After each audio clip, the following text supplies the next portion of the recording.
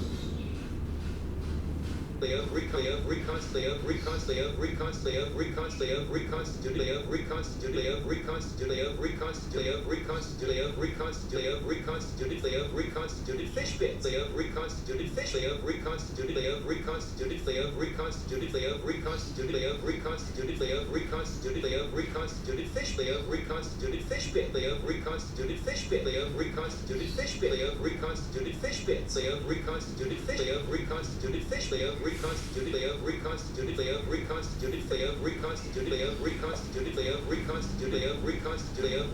reconstituted fish, reconstituted fish bits, reconstituted fish bits, reconstituted fish bits, reconstituted fish bits. Here, try one.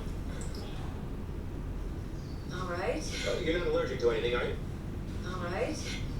You're not allergic to it. You're not allergic to it. You're not allergic to it. You're not allergic to it. You're not allergic to it. You're not allergic to it. You're not allergic to anything, are you? You're not allergic to anything, are you? You're not allergic to it. You're not allergic to anything. You're not allergic to it. You're not allergic to anything, are you? You're not allergic to anything, are you? Cat here. Oh, sorry. You're not allergic to anything, are you? Cat here. Oh, sorry.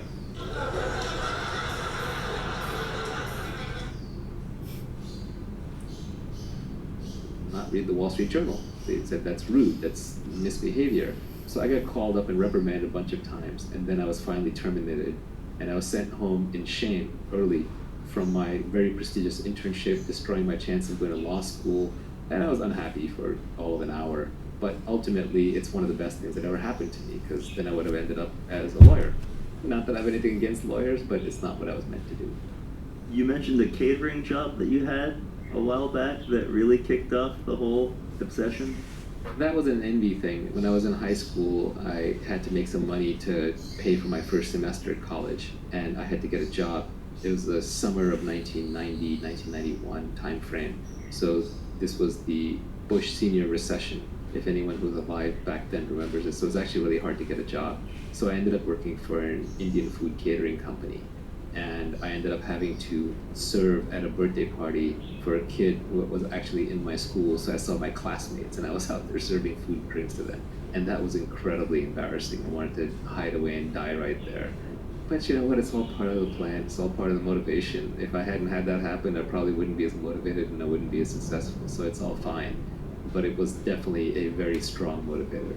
In that sense, envy can be useful. Envy can also eat you alive if you let it follow you your entire life. But there are points in your life where it can be a very powerful booster rocket. We spoke earlier about picking a business model that has leverage, from scale economies, network effects, zero marginal cost of replication. There were a few other ideas on the cutting room floor that I want to go through with you. The first one was the principal-agent problem. So mental models are all the rage. Everyone's trying to become smarter by adopting mental models. I think mental models are interesting, but I don't think explicitly in terms of a mental model checklist. I know Charlie Unger does, but that's just not how I think. Instead, I tend to focus on the few lessons that I've learned in life over and over that I think are incredibly important and seem to apply almost universally.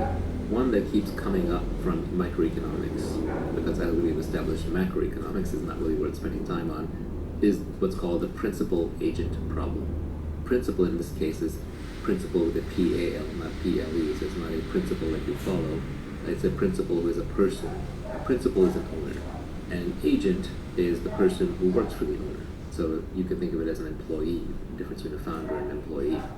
I can summarize this by a famous quote that either was said by Napoleon or by Julius Caesar. It's generally attributed to either one. But he said, if you want it done, then go. If not, then send.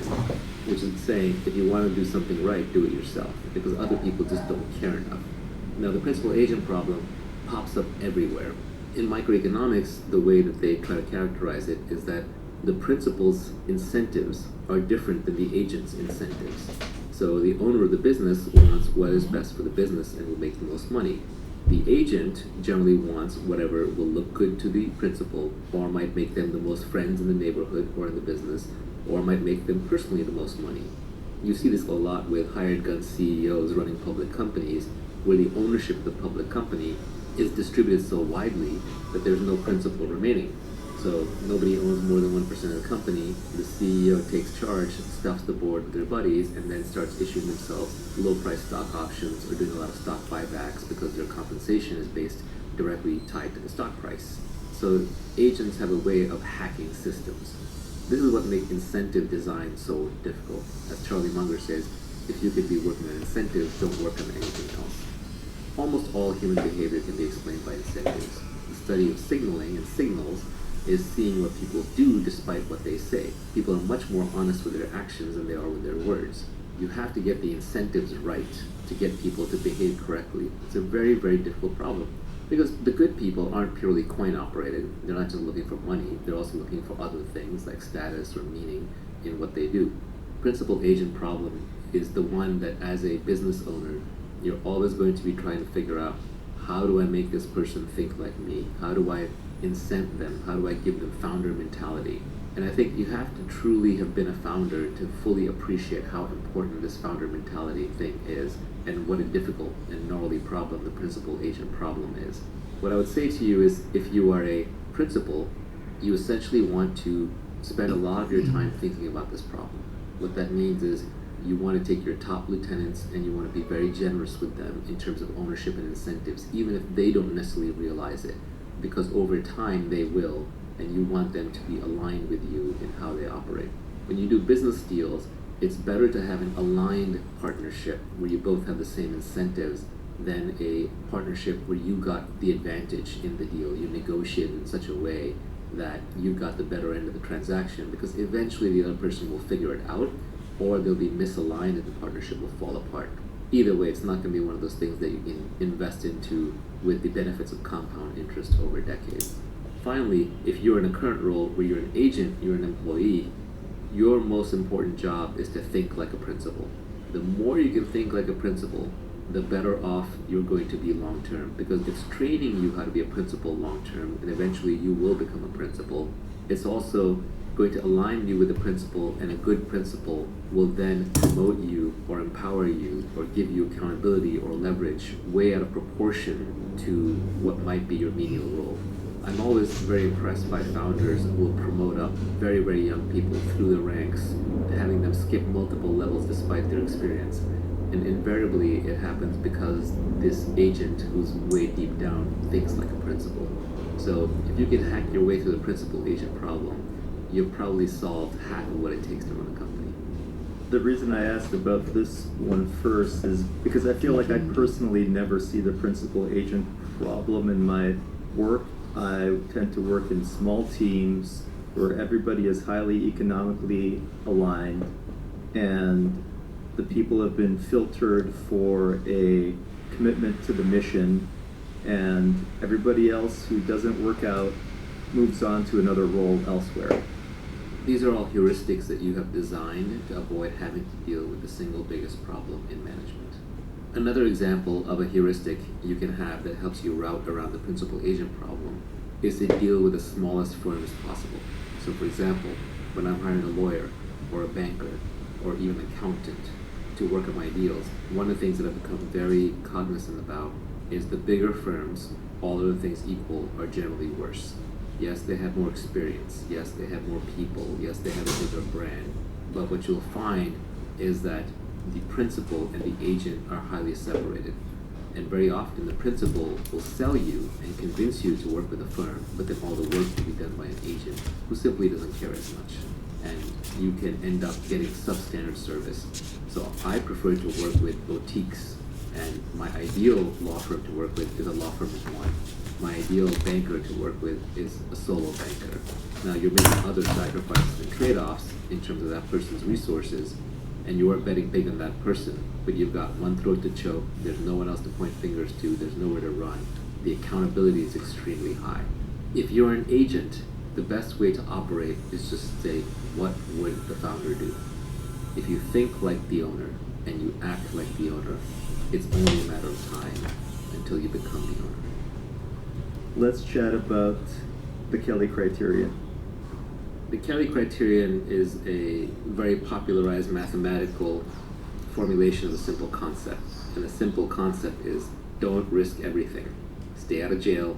Don't bet everything on one big gamble. Just be very careful how much you bet each time so you don't lose the whole kitty.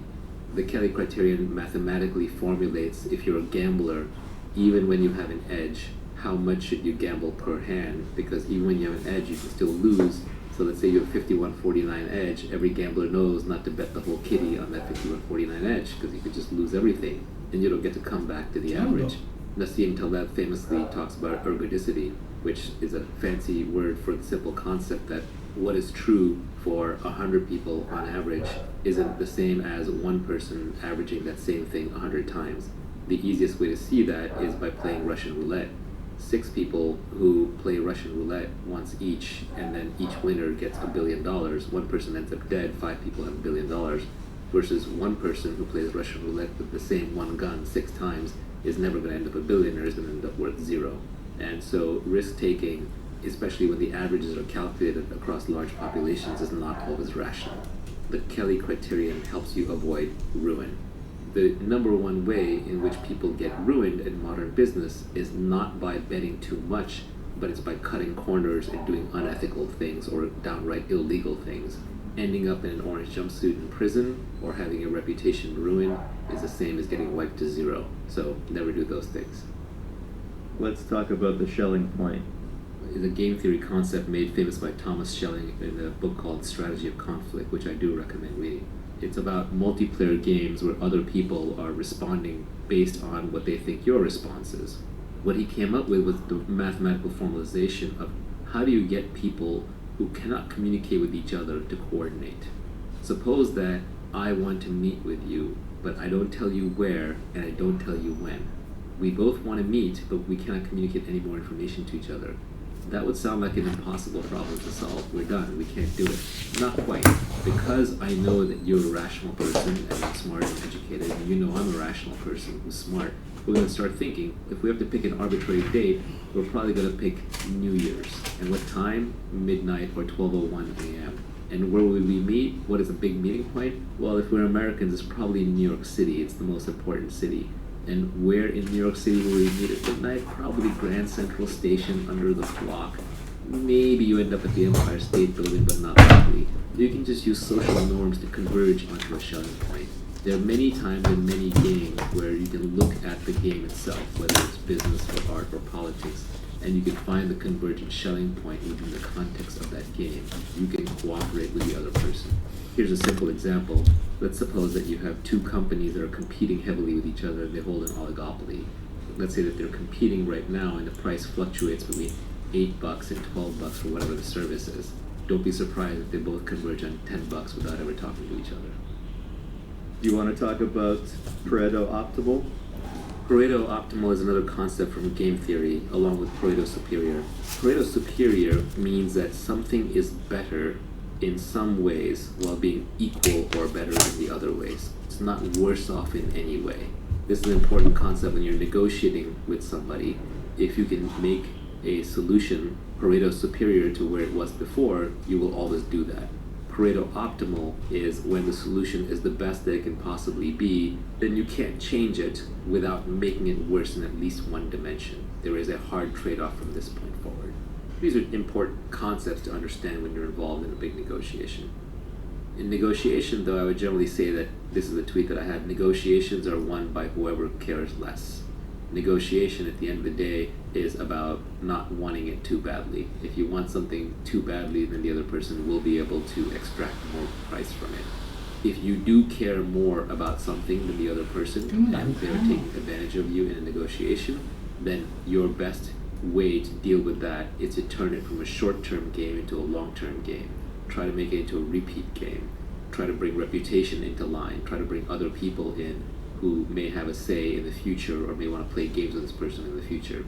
An example of a very high cost, low information, single move game is having your house renovated.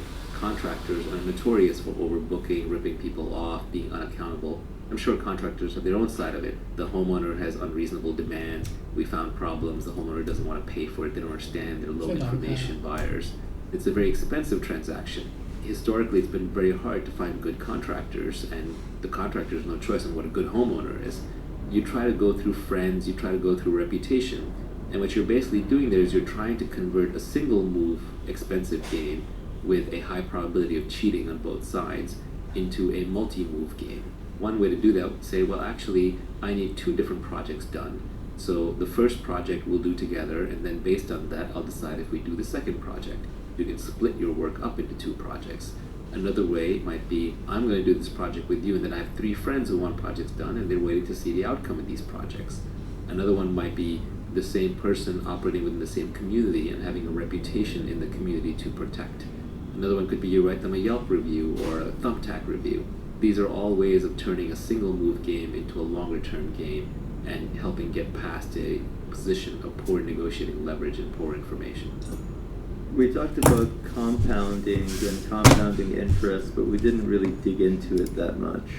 Relationships are a good example of compound interest. Once you've been in a good relationship with somebody for a while, whether it's business or it's romantic, life gets a lot easier because you know that person's got your back. You don't have to keep questioning. If I'm doing a deal with someone that I've dealt with for 20 years and I trust them and they trust me, we don't have to read the legal contracts. Maybe we don't even need to create legal contracts. Maybe we can actually do it on handshakes. That kind of trust makes it very, very easy to do business. If Nivi and I start another company, I know that if things aren't working out, we're both going to be extremely reasonable about how to go about it, how to exit out of it, how to shut it down, or even if we're scaling it, how to bring in new people. At this point, we have mutual.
unplug the phone. Monica, get the wine and unplug the phone. Monica, get the wine and unplug the phone. Monica, get the wine and Monica, get the wine and Monica, get the Monica, get the wine and unplug the phone. Monica, get the wine and unplug the phone. Rachel, does this end well or do we need to get tissues? Monica, get the wine and unplug the phone. Monica, get the wine and Monica, get the wine and unplug Monica, get the wine and unplug the phone. Great.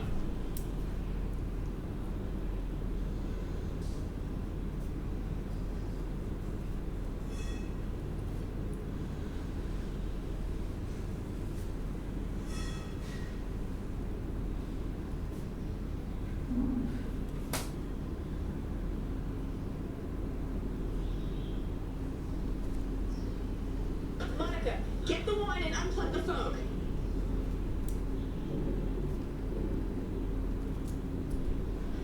Great. Does this end well or do we need to get tissues? Does this end well or do we need to get tissues? Does this end well or do we need to... Does this end well or do we need to get tissues? Does this end well or do we need to get tissues? Does this end well or do we need to get... Does this end well or do we... Does this end well or do we... Does this end well or do we... We need to get... Does this end well or do we need to get tissues?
Does this end well? Does this end well or do... Does this end well or...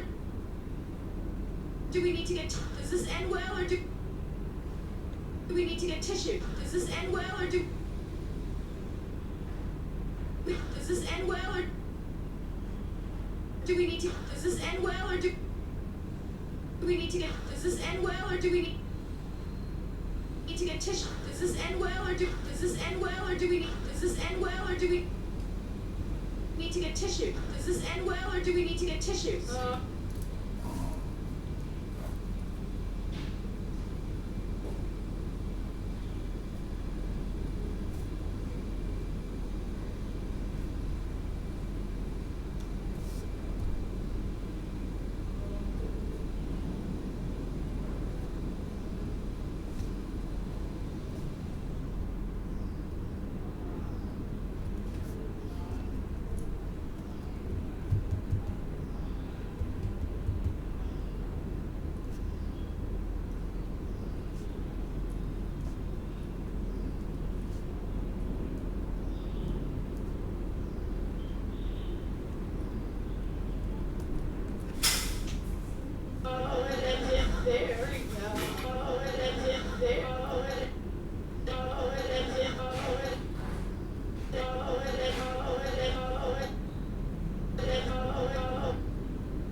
Let's hear about the kiss. Alright, let's hear about the kiss.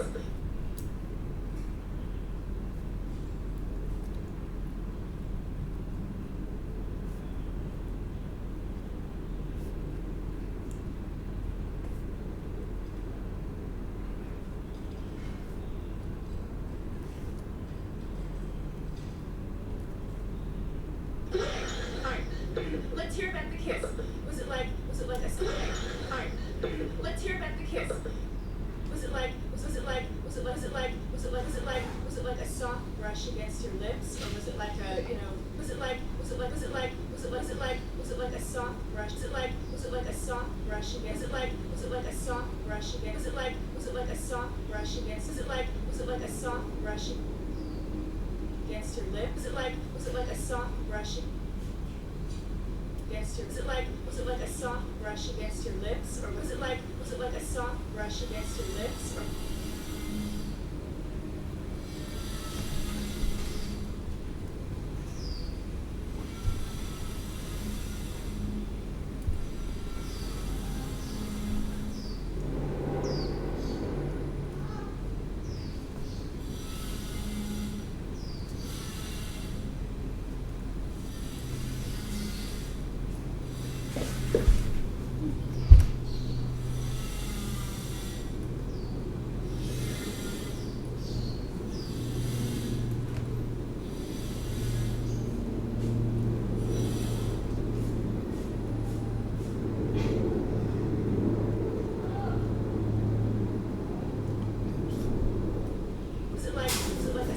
brush against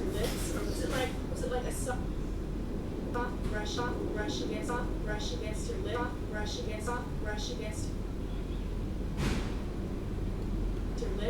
brush against your lips, brush against your lips, brush against your lips, brush against your lip, brush against your lips. Or was it like a, I gotta have you now kind of thing? Or was it like a, I gotta have you now? Or was it like a, I gotta have you now kind of thing?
Trust that allows us to start businesses more easily and almost compounds the effect, especially when you're dealing with something like a startup, which is so difficult to pull off. Removing these frictional mechanisms can actually often be the difference between success and failure. I think the number one most under-recognized reason startups fail is because the founders fall apart. There's a couple non-intuitive things about compounding. The first one is that most of the benefits of compounding comes at the end of the compounding. So you may not necessarily see the huge benefits of it up front. There was a good quote from an article that Sam Altman wrote where he said, "I always want it to be a project that, if successful, will make the rest of my career look like a footnote." Again, that just goes back to the idea that most of the benefits of compounding come at the end. The other thing that's a little non-intuitive about compounding is that I think it's better to have a few deep compounding relationships with people instead of a large amount of non-compounding relationships. One of the under-realized things in business is that it takes just as much effort to create a small business as it does to create a large business. Whether you're Elon Musk or whether you're the guy running 3 Italian restaurants in town, you're working 80 hours a week. You're sweating bullets, you're hiring and firing people, you're trying to balance the books. It's highly stressful and it takes years and years of your life. But in one case, you get companies that are worth $50, $100 billion and the adulation of everybody. And on the other hand, you might make a little bit of money and you've got some nice restaurants. So think big. Are there any other microeconomic concepts outside of zero marginal cost of replication and scale economies that are important for people to understand? Price discrimination is an important thing to understand. What it means is that you can charge people different things based on their propensity to pay. Now, you're not allowed to charge different people different things just because you don't like them. You have to offer them a little something extra, but it has to be something that rich people care about. Business class seats will routinely cost 5 or 10 times what an economy class seat does, but it probably costs the airline just 2, maybe 3x to provide that. It's just the rich person is more willing to pay, so you have to give them the little things that they need extra to either signal they're rich or that little bit of comfort that they want. Price discrimination gets used a lot in enterprise software, where you have a freemium product. The free version will do almost everything, but then if you want the version that's a little extra secure or hosted on your site or has multi-user administration so the IT person can monitor everything that's going on, you suddenly find yourself paying 10, 100, or infinite times as much as you go from a free product to a price product. Another good concept is consumer surplus and producer surplus, which is the excess value that somebody gets, even though they were willing to pay more. The product was priced the same for everybody. I get a lot of joy out of my morning coffee. Obviously, I've made some money. If my coffee costs $20, I would pay $20 for my morning coffee. But Starbucks doesn't know that. It can't price the coffee at $20 just for me because it's selling the exact same product. So I'm getting a lot of consumer surplus out of the coffee. And all businesses generate consumer surplus. It's a good thing to keep in mind when someone's harping about how evil companies are. Amazon might be a $1 trillion company, but I'll bet you they're generating trillions of dollars in consumer surplus through convenience and willingness to pay. There are a lot of people who are willing to pay more than what Amazon charges them for all their services. Let's talk about NPV. NPV is just the net present value of something. It's when you say, that stream of payments I'm going to get in the future, what is that worth today?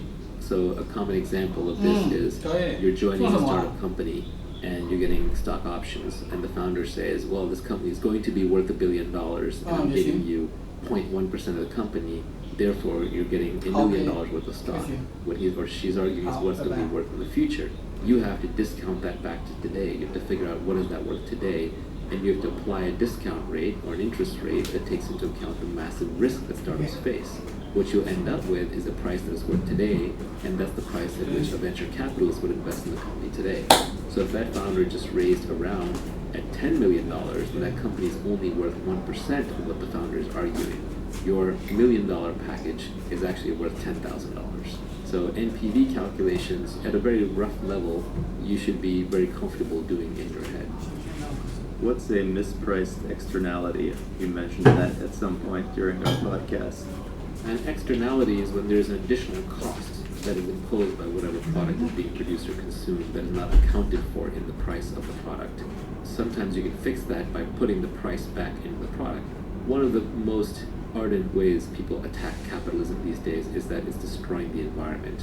And if you throw away capitalism because it's destroying the environment, then guess what? We're all headed back to pre-industrial times. It's not going to be a good thing. So rather, there's an externality because the environment is finite, the environment is precious, and we have to price it properly and fold it back in. If people are wasting water or putting hydrocarbons in the atmosphere or polluting things, you want to charge them what it costs to clean up that pollution, return it to a pristine state. Perhaps that price has to be very, very, very high. If you raise that price high enough, you knock out pollution. It's much better than feel-good measures where we're just going to ban plastic bags and we're going to say don't take showers on Saturdays and Sundays when we're having a drought. California likes to run declarations and ads to scare you into not taking showers on times when there's a drought, when it would be just much better to raise the price of fresh water. Your average consumer might pay a few pennies more for a shower, but then the almond farmers who consume a lot of the water will cut back on using fresh water, and almond farming may move to a part of the country where water is more abundant. Properly pricing externalities can save resources in a tremendous way. It's a good framework to think about how to be effective when you want to do things like save the environment, rather than feel good things that won't actually amount to anything. One of the most common questions we get from people is, how do I get the time to start investing in myself? I have a job. I'll kick off the answer with one of the tweets from the cutting room floor, where you said, "You will need to rent your time to get started. This is only acceptable when you are learning and saving, preferably in a business where society does not yet know how to train people and apprenticeship is the only model." Well, you're going to have to work starting out unless you happen to be born rich, in which case you probably won't have the motivation to make money in the first place. But if you're going to do the work, join a business where apprenticeship matters. Warren Buffett went and tried to work for Benjamin Graham straight out of school to learn how to be a value investor, and he offered to work for free, and Ben Graham said, "You're overpriced." It's true in that these apprenticeship businesses, you're probably making a sacrifice in terms of short-term career work there. But try to learn something where people haven't quite figured out how to teach it yet. And that can happen if you're working in a field that is brand new and quickly expanding and no one has figured it out. Or it's a field that's very substantial, but it doesn't matter, and it's always moving. For example, fund investment or investing in general is one of those skills. Entrepreneurship is one of those skills. One of the most coveted jobs in Silicon Valley in the last half decade or so is being the chief of staff for an entrepreneur, where the brightest young kid will follow the CEO or the entrepreneur around and do whatever that person needs to do. And in many cases, they were overqualified for the position. When you have someone who has 2 graduate degrees who is essentially running the CEO's laundry for that day, because that's the most important thing that needs to be done. But at the same time, they're also going to be sitting in all the highest end staff meetings, they're going to be privy to all the venture fundraising decks and all the stress and drama, theatrics, innovation, and knowledge that can only come from being next to the entrepreneur. Because the entrepreneur is willing to do anything and everything to make their company successful, and the chief of staff is accompanying them and learning.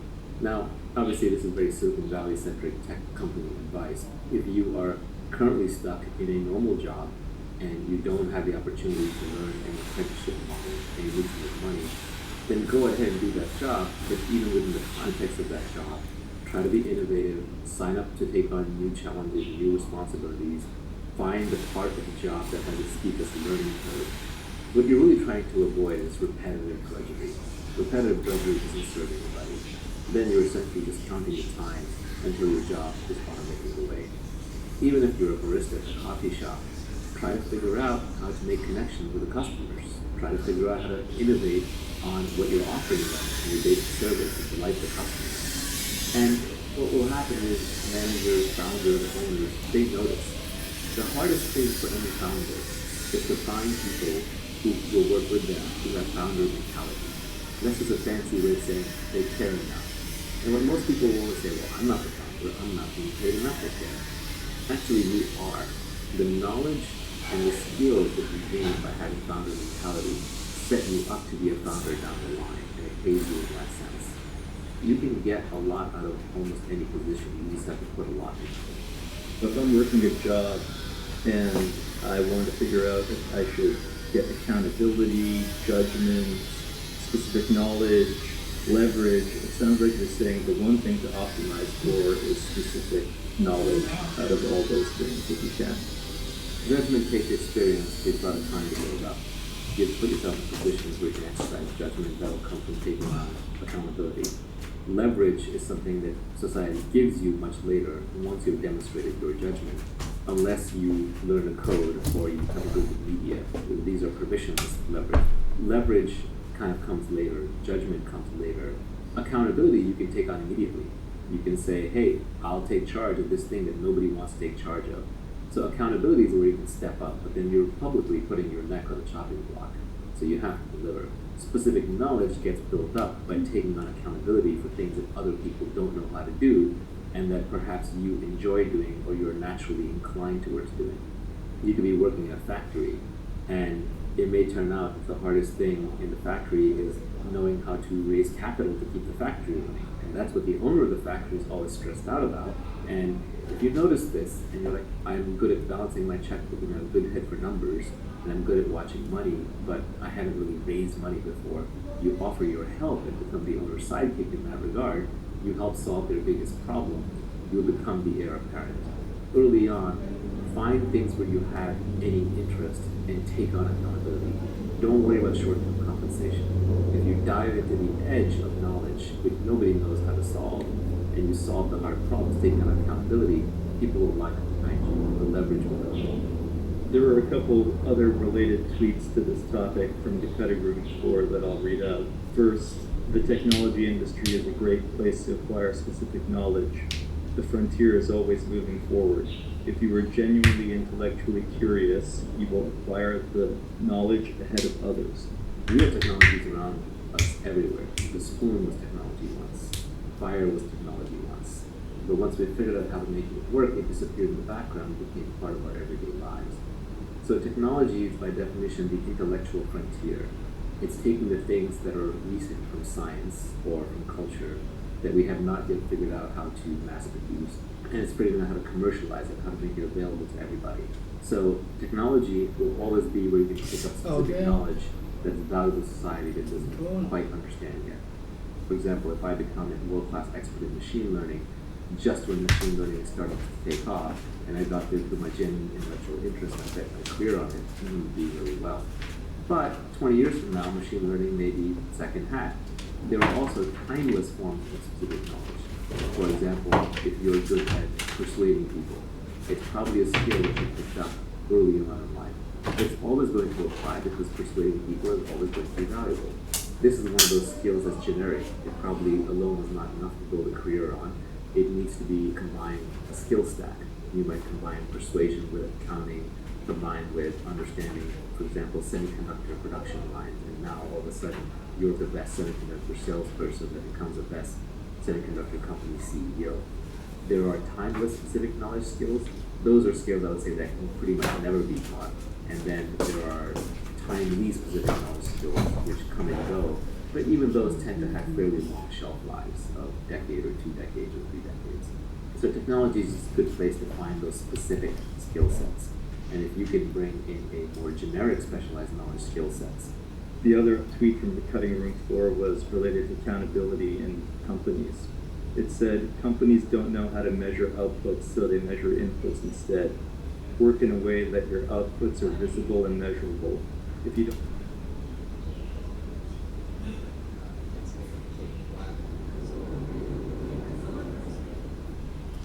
Can you define the word? Can you define the word?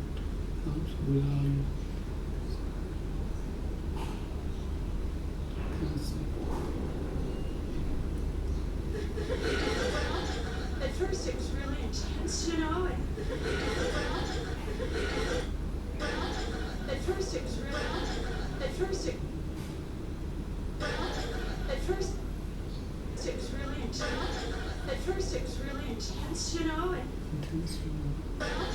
at first it was really intense, you know, and then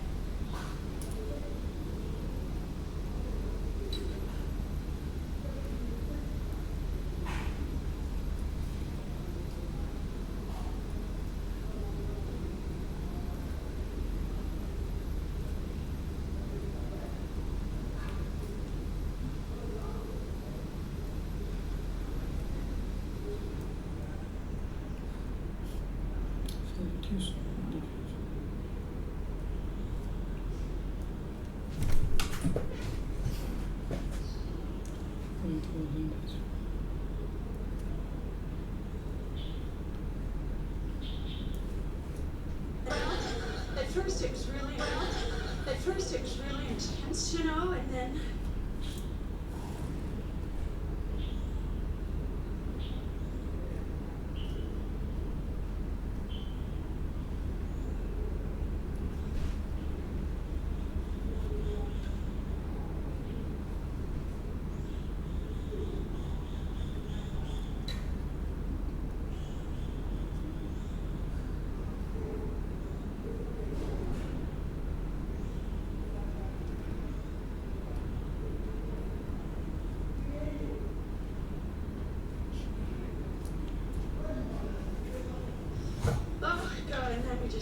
sunk into it. Oh my God, and then we just, oh my God.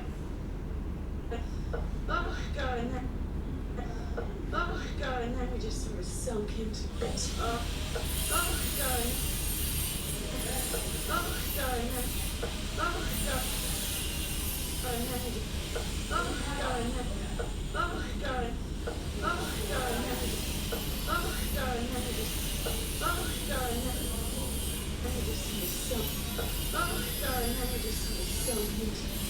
Oh my God, and then we just sort of sunk into it. Oh my God, and then we just sort of sunk into it.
Sunk into it. Oh my God, and then we just sort of.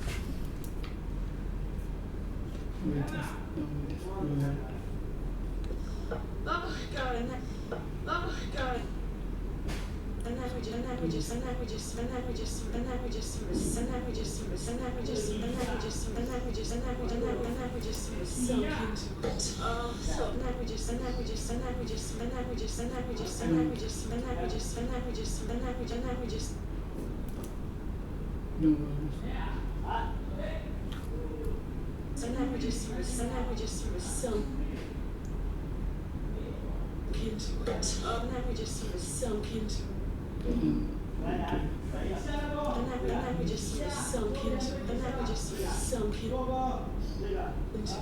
And then we just sort of sunk into. And then we just sort of sunk in.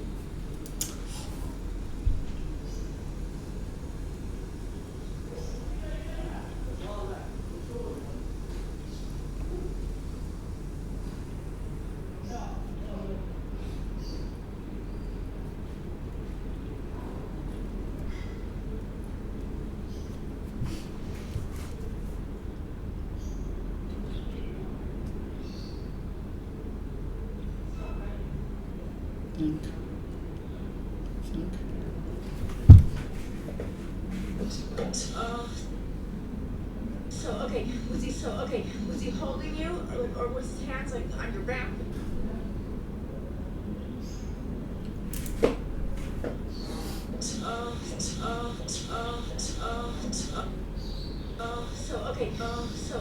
Was he holding you?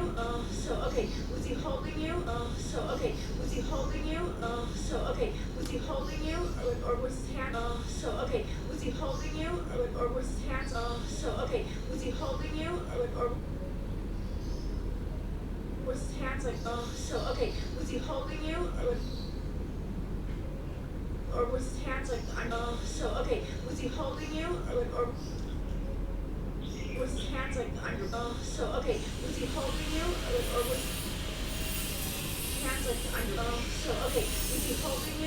or was his hands like on your back? Was he holding you, or was he holding you, or was his hands like on your back?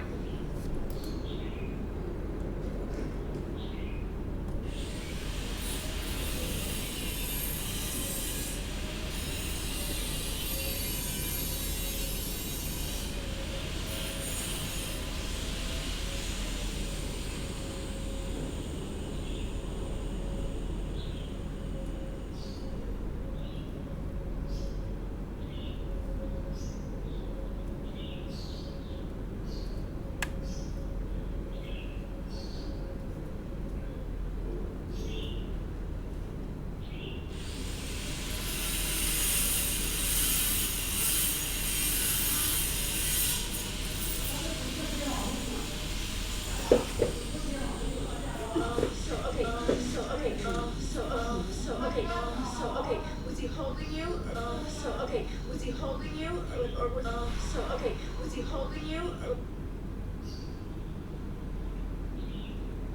Or was hands like on your back? Oh, so okay, was he holding you? Or was his hands like on your back? No. Oh, so okay, was he holding you? Or was his hands like on your back? No, oh, so okay, was he holding you? Or was his hand like on your oh, so okay, was he holding you? Or was his hands like on your back?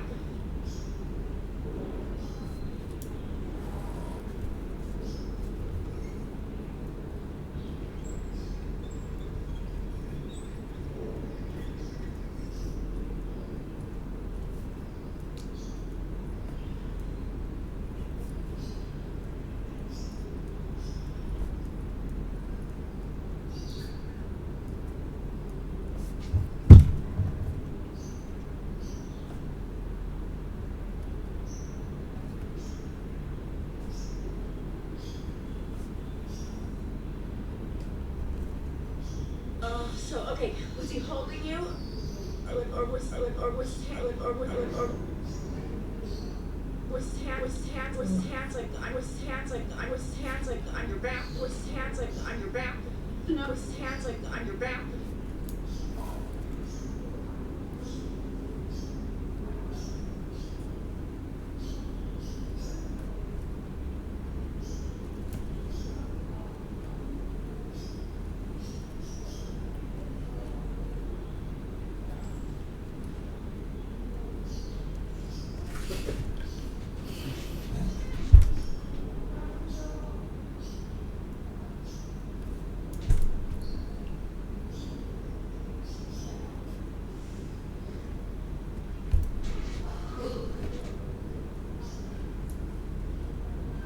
No, actually, first they started out on my waist. No, actually, first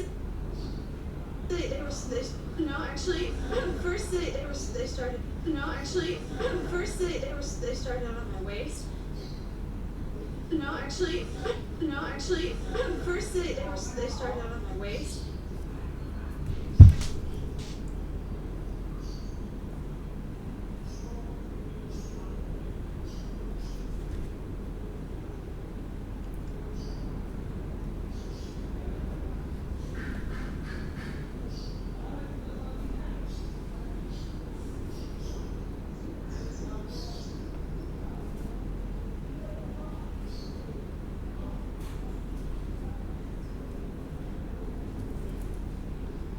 No, actually, first they started. No, actually, first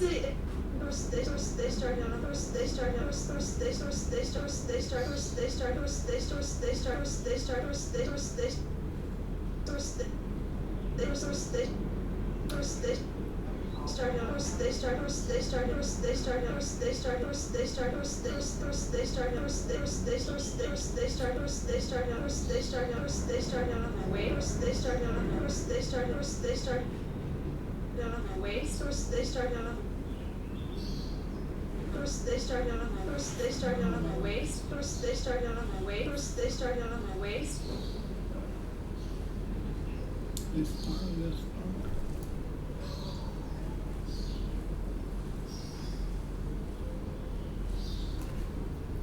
And then they slid up, and then they were in my hair. And then they slid up, and then they slid, and then they slid up, and then they slid up, and then they slid up, and then they slid up, and then they slid up, and then they slid, and then they slid up, and then they slid up, and then they slid up, and then they were in my hair. And then they slid up, and then they were in my hair. And then they slid up, and then they were in my hair. And then they slid up, and then they were in my hair. And then they slid up, and then they were in my hair.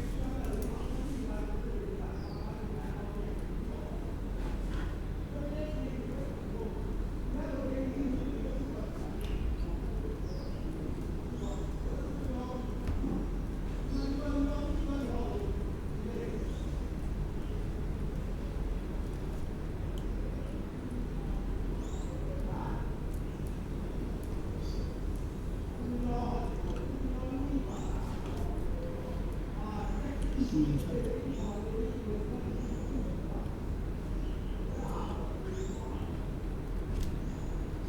And then they slid up, and then they slid up, and then they were in way here, and then they slid up, and then they were in way here. Oh.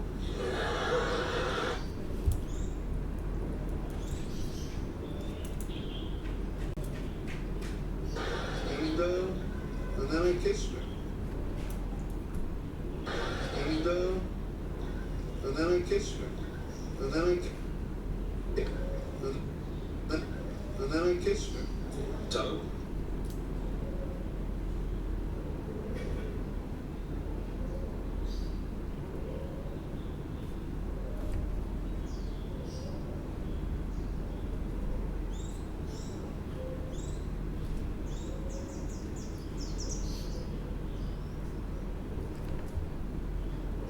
Yeah. Cool.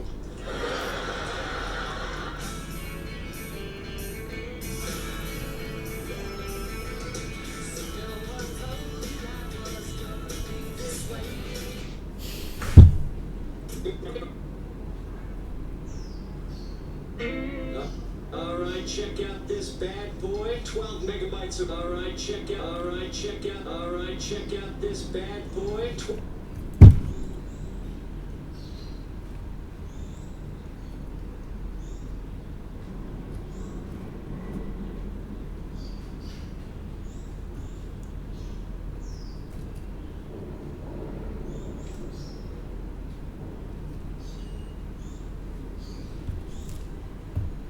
Alright, check out this bad boy.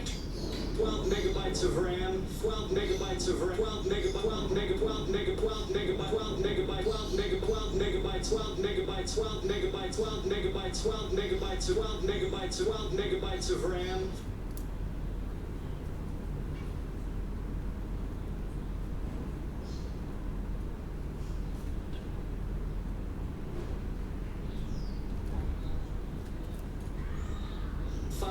Meg 500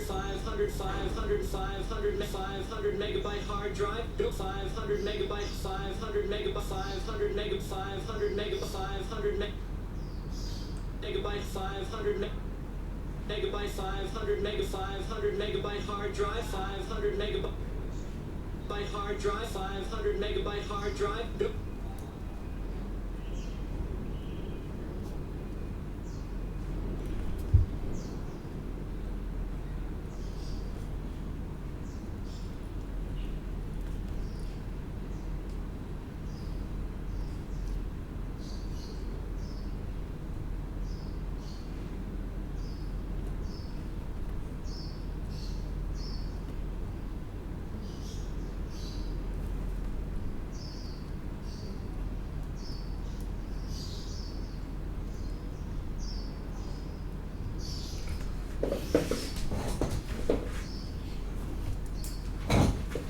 So I was saying, 500 megabyte hard drive built-in spreadsheet capabilities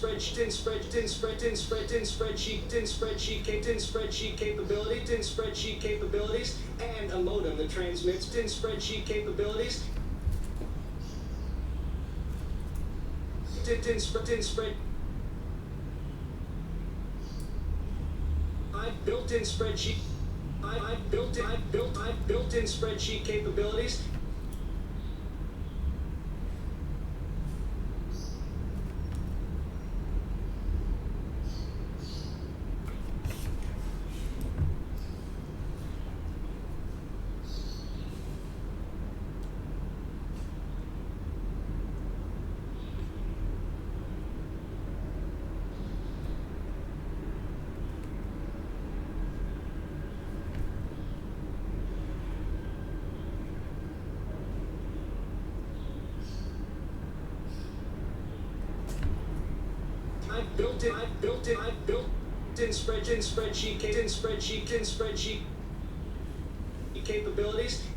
and a modem that transmits at over 28,000 bps, and a modem that transmits at over and a modem that transmits at over and a modem that transmits at over and a modem that transmits at over and a modem that transmits at over and a modem that transmits at over 28 and a modem that transmits at over and a modem that transmits at over 28,000 and a modem that transmits at over 28,000 bps and a modem that transmits at over 28,000 bp and a modem that transmits at over 28,000 bp and a modem that transmits at over 28,000 bps.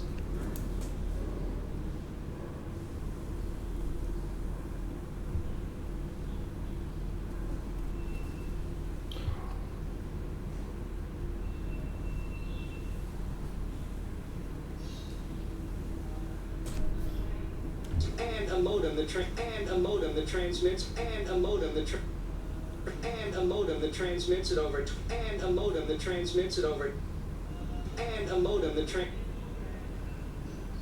at over and a modem that transmits at and a modem that transmits at over 28,000 bps.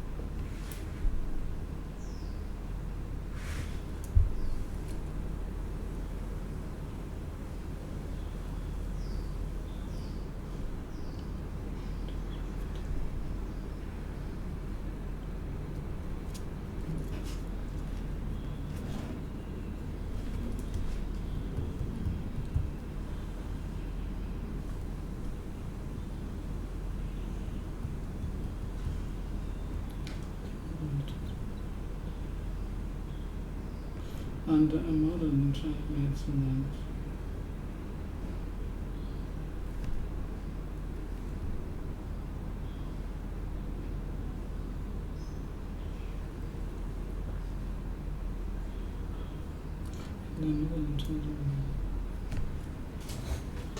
modern transmit.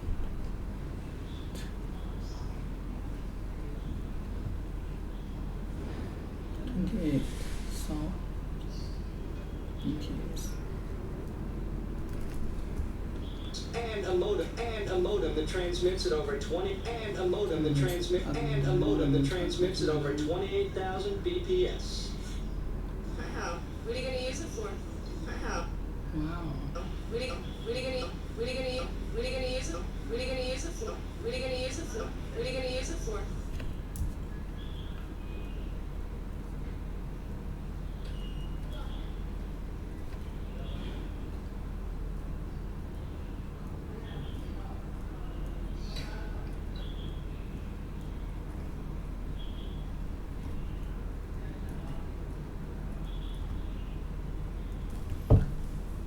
What are you gonna use it? What are you gonna use? What are you gonna use it for? What are you gonna use it for? Games and stuff.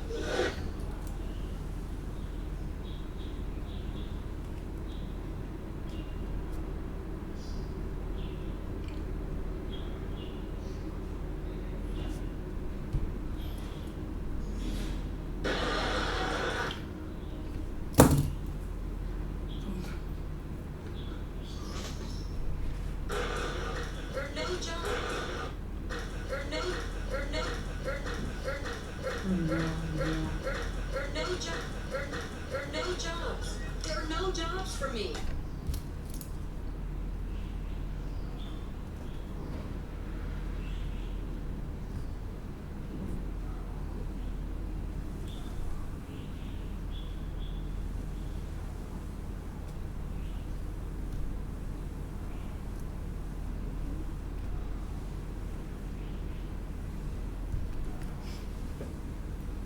Oh wait, here's one.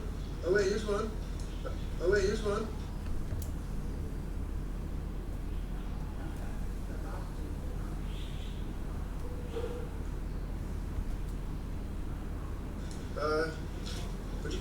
cook naked?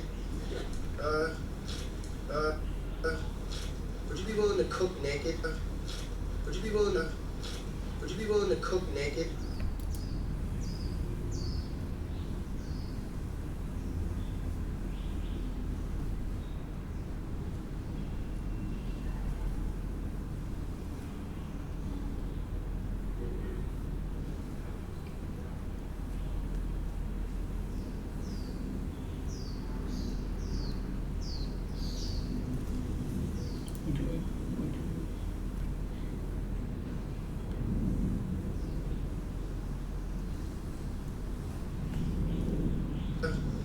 Would you be willing to cook naked?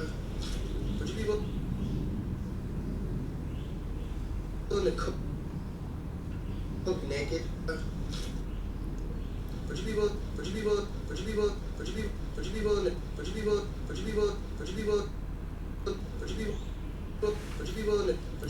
willing to cook naked? Would you be willing to cook naked? Would you be willing to cook?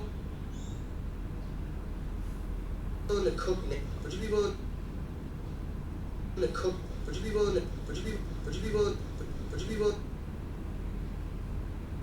Would you be willing to cook? Would you be willing to cook naked? Would you be willing to cook? Would you be willing to cook? Would you be willing to cook naked? There's an ad for a naked chef. There's an ad for a naked chef. There's an ad for a naked chef. There's an ad for a naked chef. There's an ad for a naked chef. There's an ad for a naked chef.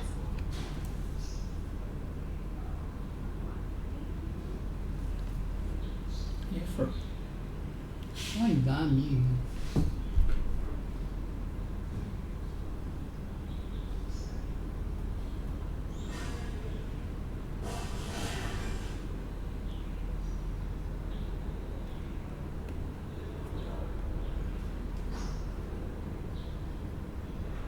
Shit.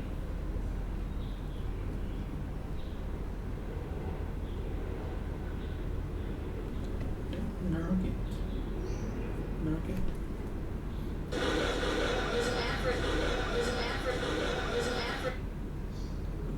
naked chef. There's an ad for a naked chef. Nugget. There's an ad for a naked chef. No, but if you're willing to cook naked, then you might. No, but if you're willing to cook, but if you're willing to cook, but if you're willing to, but if you're willing to, but if you're willing to, but if you're willing, but if you're, but if you're, but. No jobs. There are no jobs for me. Oh wait, here's one. Would you be willing to? Would you be willing? Would you be willing to cook? Would you be willing to? Would you be willing to cook? Would you be willing to cook? Would you be willing to cook naked? There's an ad for a naked chef. No, but if you're willing to cook naked, then you might be willing to dance naked. No, but if you're willing to cook naked, then you know. But if you're willing to cook naked, no. But if you're willing to no. But if you're willing to cook naked, no. But if you're willing to cook naked, no. But if you're willing to no. But if you're willing to no. But no. But if you're willing to cook, no. But if you're willing to no. But if you're willing no. But if you're willing to cook naked, no. But if you're willing to cook naked, then you might be willing to dance naked.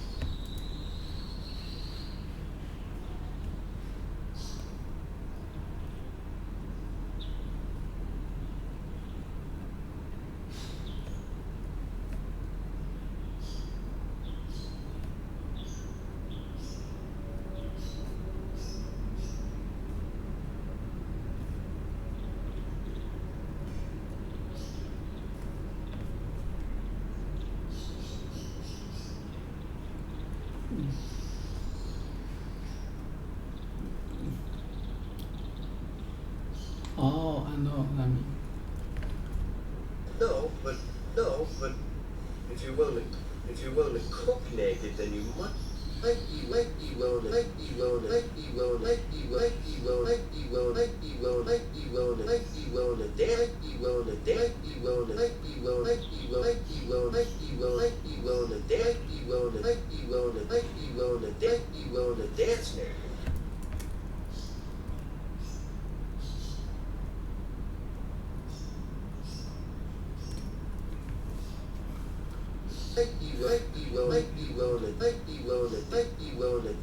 be willing to dance there. Dance now. Hey.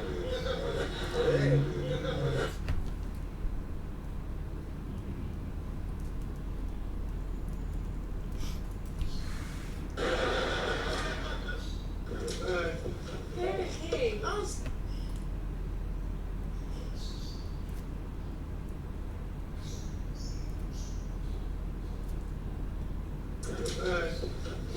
Hey, also. How do you know,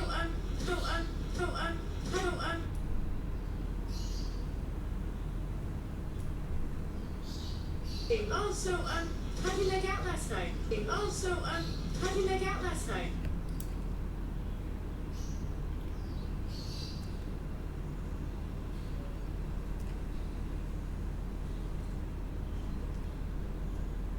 How do you make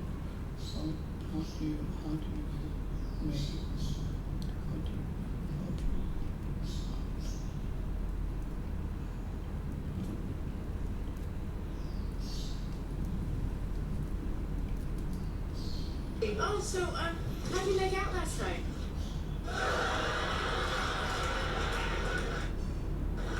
That is funny. That is painfully that is funny. That is painfully funny. Don't wait.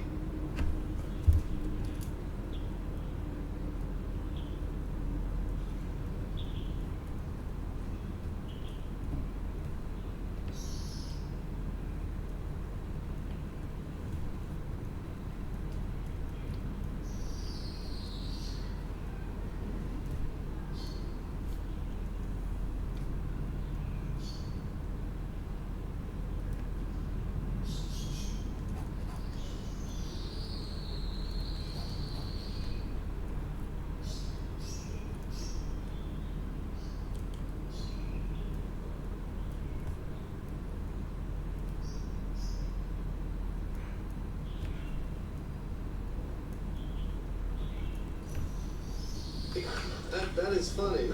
That is fun. That is funny. That is funny. That is painfully. That is funny. That is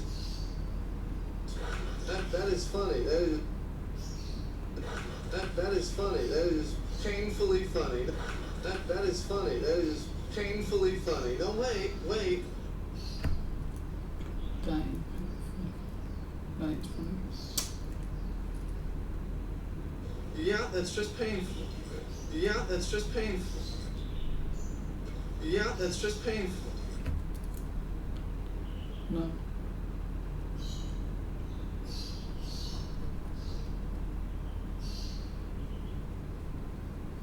That's just painful.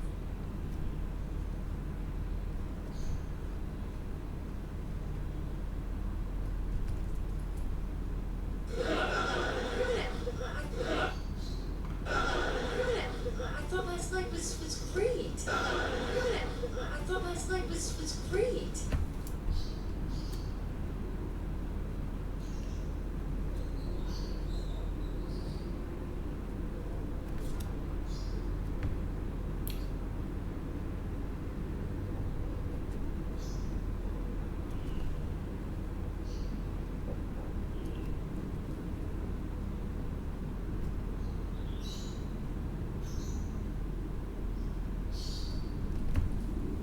I thought last night was great. Yeah, but wait a minute. It was, but it was.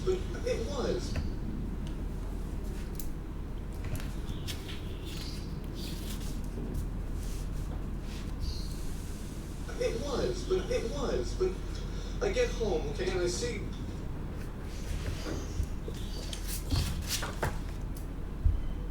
sailing solution up. It was, but I get home. It was, but I get home, okay, and I see Julie's sailing solution up.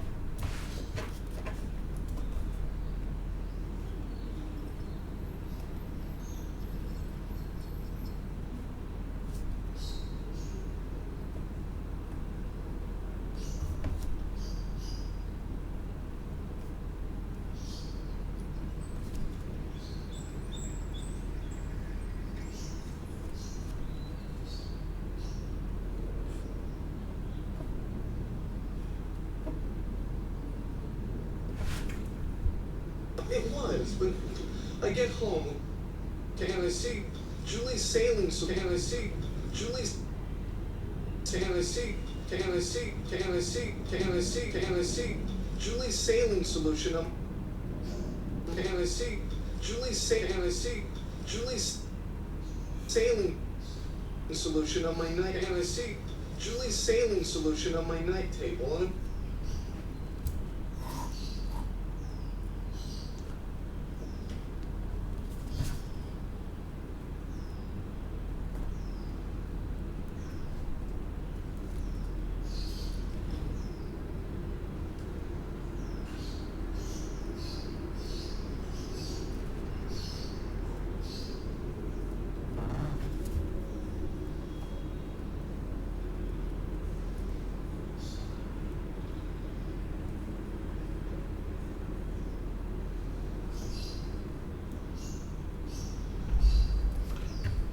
and I see Julie's sailing solution on my night table.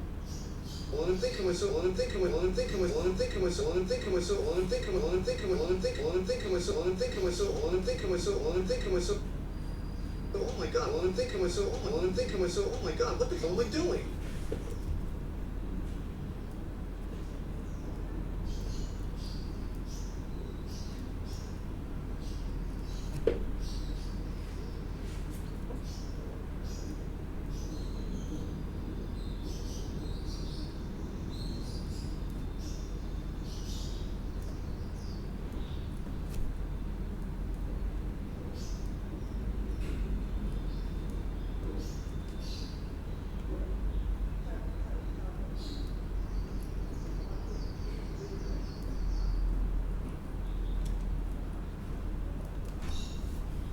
I'm thinking myself, I'm thinking myself, I'm thinking myself, I'm thinking myself, I'm thinking myself, I'm thinking myself, I'm thinking myself, I'm thinking myself, oh my God, what the hell am I doing? I'm thinking myself, oh my God, what the hell am I doing? I'm thinking myself, oh my God, what the hell am I doing? What the hell am I doing? What the hell am I doing? What the hell am I doing? I mean, here I am, I'm with Julie, this incredible, great woman. I mean, here I am, I mean, here I am, I mean, here I am, I mean, here I am, I'm with Julie. I mean, here I am, I'm with Julie, this incredible, great woman. I mean, here I am, I'm with Julie, this incredible, great woman.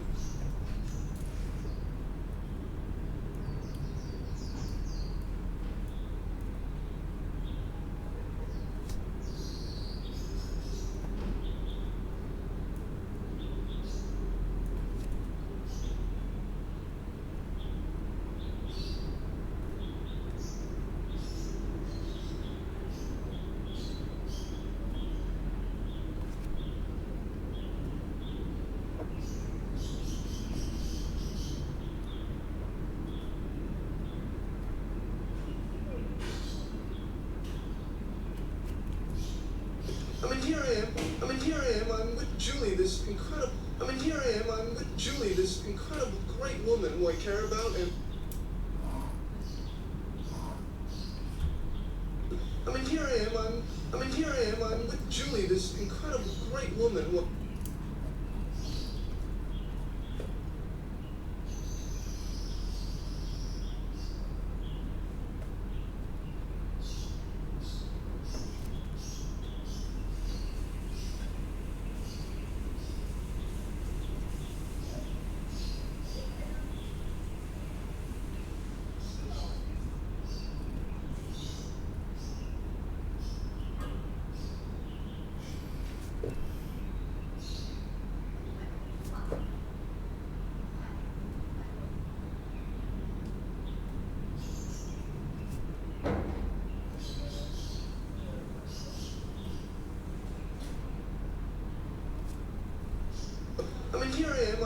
I mean, here I am, I'm with Julie, this incredible, great woman I care about, and who cares about me, and I'm like, what, am I just gonna throw all that away? I care about, and who cares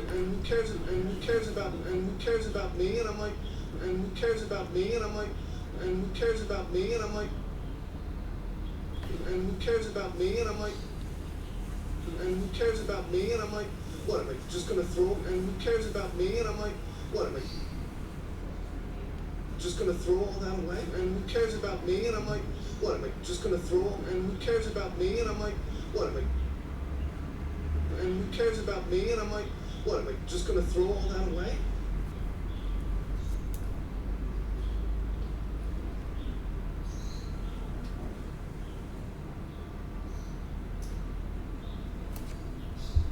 And who cares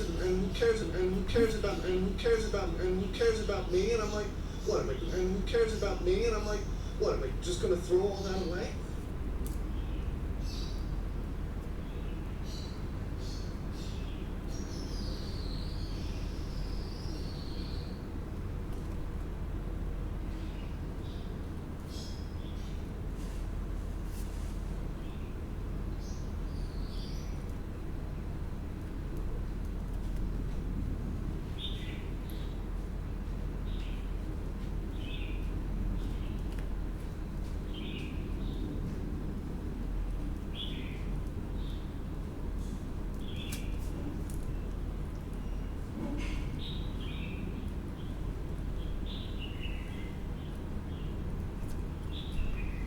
And who cares about me?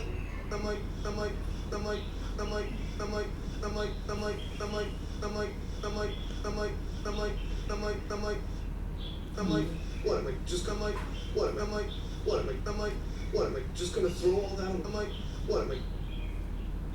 Just gonna throw all that away? Just gonna throw all that? Just gonna throw all that? Just gonna throw all that? Just gonna throw all that away? Just gonna throw all that? Just gonna throw all that? Just gonna throw all that away?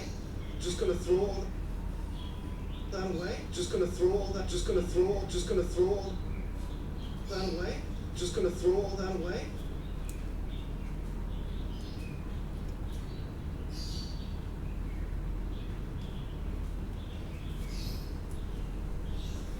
You got all that from saline solution? You got all that from saline solution? You got all that from saline solution?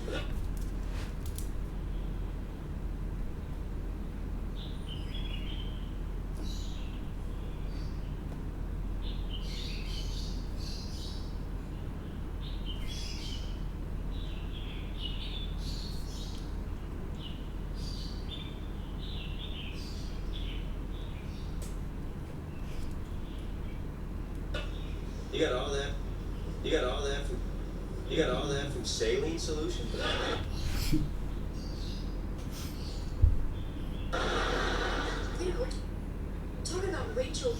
Talking about Rachel here.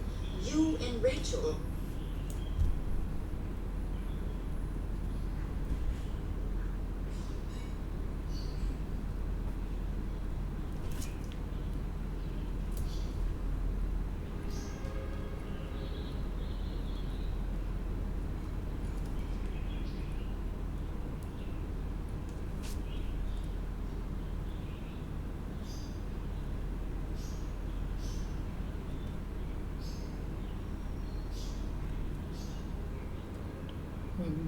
What can talk about?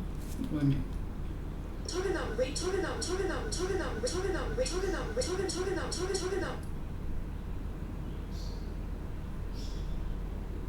Solution?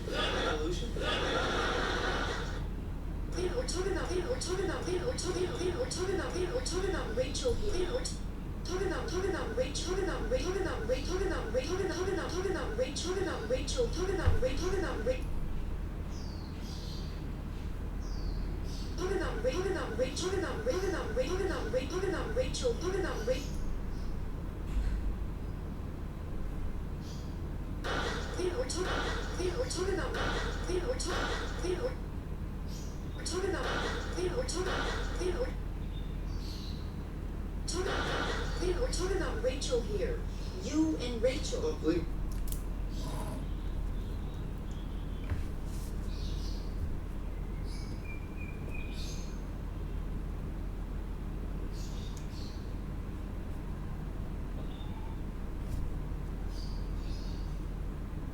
We're talking about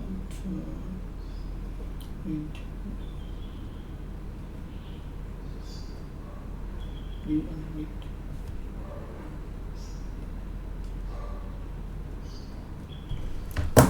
Okay. Right? A lot of people spend a lot of their time playing social games, like on Twitter, where you're just trying to improve your social standing, and you basically win stupid social prizes, which are worthless.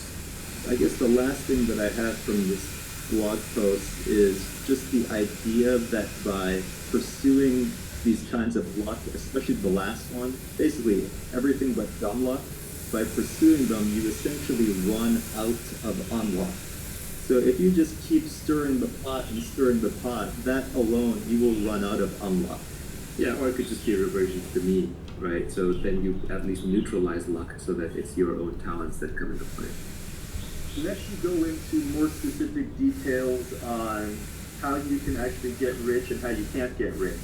The first point was about how you're not going to get rich. You're not going to get rich renting out your time. You must own equity, a piece of a business, to gain your financial freedom.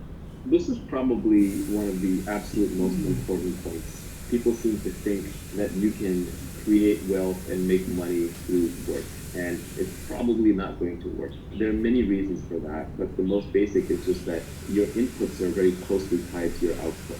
In almost any salary job, even one that's paying a lot per hour, like a lawyer or a doctor, you're still putting in the hours, and every hour you get paid. So what that means is when you're sleeping, you're not earning. When you're retired, you're not earning. When you're on vacation, you're not earning. And you can't earn non-linearly. If you look at even doctors who get rich, like really rich, it's because they open a business. They open like a private practice, and that private practice builds a brand, and that brand attracts people, or they build some kind of medical device or a procedure or a process with their intellectual property. So essentially you're working for somebody else. And that person is taking on the risk and has the accountability and the intellectual property and the brand. So they're just not going to pay you enough. They're going to pay you the bare minimum that they have to get you to do the job. And that can be a high bare minimum, but it's still not going to be true wealth where you're retired. And then finally, you're actually just not even creating that much original for society. Like I said, this tweet storm should have been called How to Create Wealth. This is how to get rich with a more catchy title. But you're not creating new things for society. You're just doing things over and over. And you're essentially replacing it because you're now doing a set role. Most set roles can be taught. If they can be taught, like in a school, then eventually you're going to be competing with someone who's got more recent knowledge, who's been taught, and is coming in to replace you. You're much more likely to be doing a job that can be eventually replaced by a robot or by an AI. And it doesn't have to be wholesale replaced overnight. It can be replaced a little bit at a time, and that kind of eats into your wealth creation and therefore your earning capability. So fundamentally, your inputs are matched to your outputs, you're replaceable, you're not being creative. I just don't think that that is a way that you can truly make money. So everybody who really makes money at some point owns the piece of a product or a business or some kind of IP. That can be through stock options. So you can be working at a tech company that is trying to start, but usually the real wealth is created by starting your own company or by, even investors, they're in an investment firm and they're buying equity. So these are much more the routes to wealth. It doesn't come to the hours. You really just want a job or career or profession where your inputs don't match your outputs. So if you look at modern society, again, just later in the tweet storm, businesses that have high creativity and high leverage tend to be ones where you can do an hour of work and it can have a huge effect, or you can do 1,000 hours of work and it can have no effect. For example, look at software engineering. One great engineer can, for example, create Bitcoin and create billions of dollars worth of value. And an engineer who's working on the wrong thing and not quite as good, or just not as creative or thoughtful or whatever, can work for an entire year, and every piece of code they ship ends up not getting used. Customers don't want it. That is an example of a profession where the input and the outputs are highly disconnected. It's not based on the number of hours that you put in. Whereas on the extreme other end, if you're a lumberjack, even the best lumberjack in the world, assuming they're not working with tools to be inputs and outputs with curious connected, using an axe or a saw, the best lumberjack in the world may be like 3x better than one of the worst lumberjacks. Right? It's not going to be a gigantic difference. So you want to look for professions and careers where the inputs and the outputs are highly disconnected. There's another way of saying that you want to look for things that are leveraged. And by leverage, I don't mean financial leverage alone like Wall Street uses, and that has a bad name. I'm just talking about tools. We're using tools. Computer is a tool that software engineers use. If I'm a lumberjack with bulldozers and automatic robot axes and saws, I'm going to be using tools and have more leverage than someone who's just using his bare hands and trying to rip the trees out by their roots. Tools and leverage are what creates this disconnection between input and output. Creativity, so the higher the creativity component of the profession, the more likely it is to have disconnected inputs and outputs. So I think that if you're looking at professions where your inputs and your outputs are highly connected, it's going to be very, very, very hard to create wealth and make wealth for yourself in that process. Any other big things you should avoid other than renting out your time? Yeah, there are 2 tweets that I put out that are related. So the first one I'm talking about, we were talking about how your lifestyle, has to upgrade, shouldn't get upgraded too fast. And that one basically said, people who are living far below their means enjoy a freedom that people busy upgrading their lifestyle just can't fathom. And I think that's very important, like just to not upgrade your lifestyle all the time to maintain your freedom. It just gives you freedom of operation. You basically, once you make a little bit of money, you still want to be living like your old self, so that just the worry goes away. So don't run out to upgrade that house and lifestyle and all that stuff. Let's say you're going to pay $1,000 an hour. The problem is that when you go into a work lifestyle like that, you don't just suddenly go from making $20 an hour to making $1,000 an hour. That's a progression over a long career. And as that happens, one subtle problem is that you upgrade your lifestyle as you make more and more money. And that upgrading of the lifestyle kind of ups what you consider to be wealth, and you stay in this wage slave trap. So I forget who said it, maybe it was Nassim Taleb, but he said, the most dangerous things are heroin and monthly salary, right? Because they're highly addictive. The way you want to get wealthy is you want to be poor and working and working and working. And this is, for example, how the tech industry works, where you don't make any money for 10 years, and then suddenly in year 11, you might have a giant payday. Which is, by the way, one reason why these very high marginal tax rates for so-called wealthy are flawed, because the highest risk-taking, most creative profession, you literally lose money for a decade of your life while you take massive risks and you bleed, and then suddenly in year 11 or year 15, you might have one single big payday. But then, of course, Uncle Sam show up and basically say, hey, you know what, you just made a lot of money this year, therefore you're rich, therefore you're evil, you gotta hand it all over. So it just destroys those kinds of creative risk-taking professions. But ideally, you want to make your money in discrete lumps separated over long periods of time so that your own lifestyle does not have a chance to adapt quickly, and then you can basically say, okay, now I'm done, now I'm retired, now I'm free.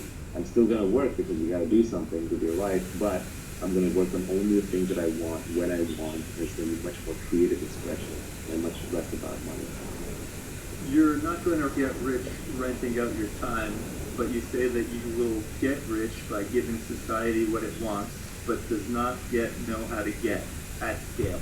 That's right. So essentially, as we talked about before, money is IOUs from society saying, you did something good in the past, now here's something that we owe you for the future. And so society will pay you for creating things that it wants. But society doesn't yet know how to create those things. Because if it did, it wouldn't need you. They would already be stamped out big time. Almost everything in your house, in your workplace, and on the street used to be technology at one point in time. There was a time when oil was technology that made J.D. Rockefeller rich. There was a time when cars were technology that made Henry Ford rich. So technology is just a set of things, as Alan Kay said, that don't quite work yet. Once something works, it's no longer technology. So society always wants new things. And if you want to be wealthy, you want to figure out which one of those things you can provide for society that it does not yet know how to get, but it will want. That's natural to you and within your skill set, within your capabilities. And then you have to figure out how to scale it. Because if you just build one of it, that's not enough. You got to build thousands or hundreds of thousands or billions or billions of them. So everybody can have them. Steve Jobs and his team, of course, figured out that society would want a smartphone, a computer in their pocket that had all the phone capabilities times 100 and be easy to use. So they figured out how to build that, and then they figured out how to scale it, and they figured out how to get one into every first world citizen's pocket, and eventually every third world citizen too. And so because of that, they're handsomely rewarded, and Apple is the most valuable company in the world. The way I tried to put it was that the entrepreneur's job is to try to bring the high end to the mass market. It starts as high end. First, it starts with an act of creativity. First, you create it just because you want it.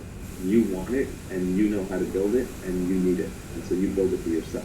Then you figure out how to get it to other people, and then for a little while, rich people have it. Like, for example, rich people had chauffeurs, and then they had black town cars, and then Uber came along, and everyone's private driver was available to everybody. And now you can even see Uber pools that are replacing shuttle buses because it's just more convenient.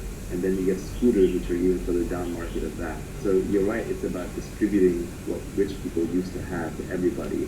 But the entrepreneur's job starts even before that, which is creation. Entrepreneurship is essentially an act of creating something new from scratch, predicting the society will want it, and then figuring out how to scale it and get it to everybody in a profitable way and self-sustaining. Let's look at this next tweet, which I thought was cryptic and also super interesting about the kind of job or career that you might have. You said the internet has massively broadened the possible space of careers. Most people haven't figured this out yet. The fundamental property of the internet, more than any other single thing, is it connects every human to each other human on the planet. You can now reach everyone, whether it's by emailing them personally, whether it's by broadcasting to them on Twitter, whether it's by posting something on Facebook that they find, whether it's by putting up a website they can't access. It connects everyone to everyone. So the internet is an inter-networking tool. It connects everybody. That is its superpower. So you want to use that. What that helps you figure out is that the internet means that you can find your audience for your product or your talent and skill, no matter how far away they are. For example, Nenad, who's Illustratus, if he was doing videos pre-internet, how would he get the message out there? It would just be, what would he do? He would run around where he lives in his neighborhood, showing it to people on a computer or a screen, or he would try to get it played at a local movie theater. It was impossible. It only works because he can put it on the internet. And then how many people in the world are really interested in it, or even interested in what we're talking about, are really going to absorb it, right? It's going to be a very small subset of humanity. The key is being able to reach them. So what the internet does is allows any niche obsession, which could be just the weirdest thing. It could be like people who collect snakes. They're like people who like to ride hot air balloons. The people who like to sail around the world by themselves, just one person on a craft. Or someone who's obsessed with miniature cooking, like there's this whole Japanese miniature cooking phenomenon. Or there's a show about a woman who goes to people's houses and tidies it up, right? So whatever niche obsession you have, the internet allows you to scale. Now that's not to say that what you build will be the next Facebook will reach billions of users, but if you just want to reach 50,000 passionate people like you, there's an audience out there for you. So the beauty of this is that we have 7 billion beings on this planet. The combinatorics of human DNA are incredible. Everyone is completely different. You'll never meet any two people who are vaguely similar to each other that can substitute for each other. It's not you can say, well, Nibby just left my life, so I can have this other person come in and he's just like Nibby, and I get the same feelings, the same responses, the same ideas. No, there are no substitutes for people. People are completely unique. So given that, each person has different skill sets, different interests, different obsessions, and it's that diversity that becomes a creative superpower. So each person can be creatively superb at their own unique thing. But before, that didn't matter, because if you were living in a little fishing village in Italy, like your fishing village didn't necessarily need your completely unique skill, and you had to conform to just the few jobs that were available. But now, today, you can be completely unique. You can go out on the internet and you can find your audience, and you can build a business and create a product and build wealth and make people happy, just uniquely expressing yourself through the internet. The space of careers has been so broad. Esports players, people making millions of dollars playing Fortnite, people creating videos and uploading them, YouTube broadcasters, bloggers, podcasters. Joe Rogan, I read, true or false, I don't know, but I read that he's going to make about $100 million a year on his podcast, and he's got 2 billion downloads. Even PewDiePie, this is a hilarious tweet that I retweeted the other day. PewDiePie is the #1 trusted name in news. This is a kid, I think, in Sweden, and he's got 3 times the distribution of the top cable news networks, just on his news channel, not even on his entertainment channel. the internet enables any niche interest as long as you're the best at it to scale out. And the great news is because every human is different, everyone is the best at something, being themselves. Another tweet I have that is worth kind of reading in, but didn't go into this tweet storm, was a very simple one. I like things when I can compress them down because they're easy to remember, it's easy to hold on to. But that one was escape competition through authenticity. So We're talking about Rachel here. You and Rachel. Oh, believe Rachel. Oh, believe me, Rachel. Oh, believe me, I've been Rachel. Oh, believe me, I've been Rachel. Oh, believe me, I've been dreaming about me and Rachel for like 10 years now. Rachel. Oh, believe me, I've been Rachel. Oh, believe me, I've been Rachel. Oh, believe me, I've been dreaming Rachel. Oh, believe me, I've been Rachel. Oh, believe me, I've been dreaming about Rachel. Oh, believe me, I've been Rachel. Oh, believe me, I've been dreaming Rachel. Oh, believe me, I've been dreaming of Rachel. Oh, believe me, I've been dreaming about Rachel. Oh, believe me, I've been dreaming Rachel. Oh, believe me, I've been dreaming Rachel. Oh, believe me, I've been Rachel. Oh, believe me, I've been Rachel. Oh, believe me, I've been dreaming Rachel. Oh, believe me, I've been dreaming Rachel. Oh, believe me, I've been dreaming about me Rachel. Oh, believe me, I've been dreaming about me and Rachel for like 10 years now.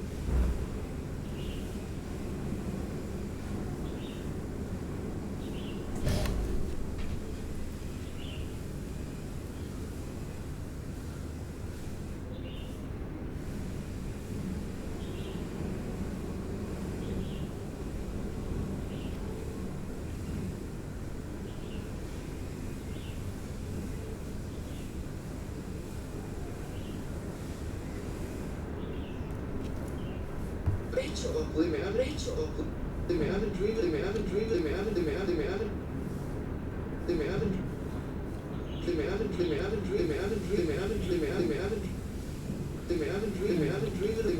believe me, I've been dreaming believe me, I've been dreaming believe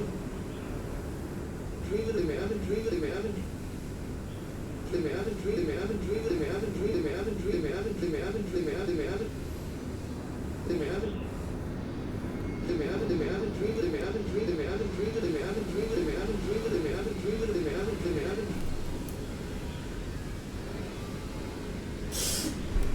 believe me, I've been believe me, I've been believe me, I've been believe me, I've been believe me, I've been believe me, I've been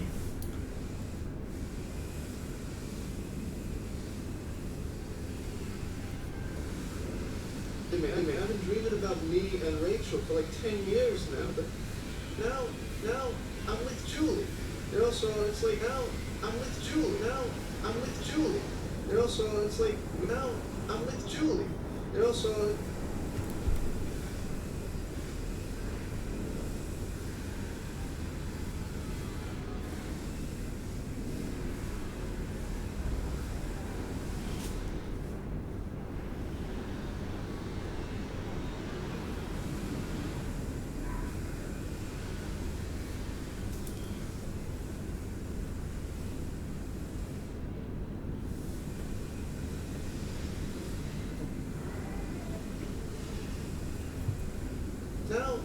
now I'm with Julie. You know, so it's like me and Julie. It's like me and Julie. It's like me and Julie. Me and Rachel. Me and Julie. Me and Rachel.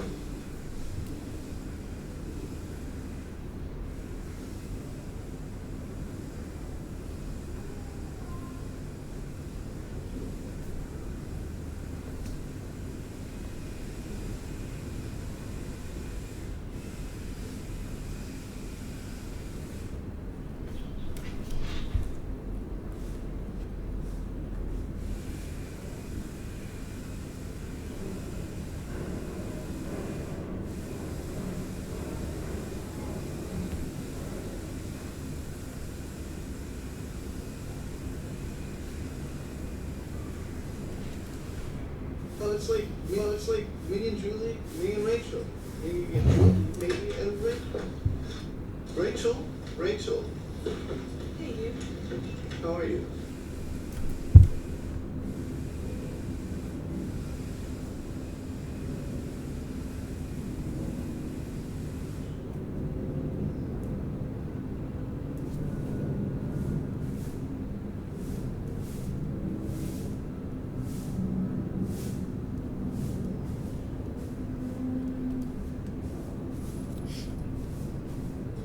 Good. How are you? Good.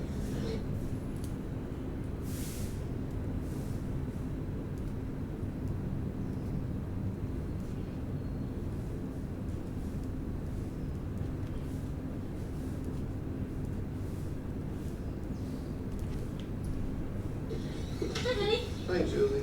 Hi, Julie. Hi,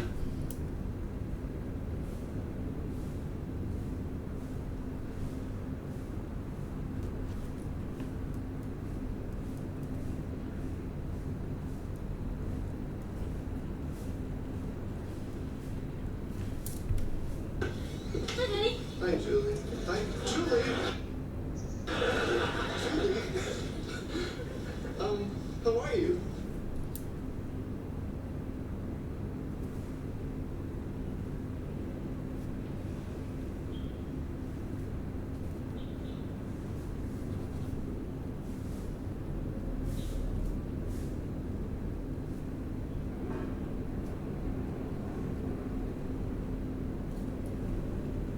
Good. Good. So everybody's here. Good. Good. So everybody's here. Everybody's good.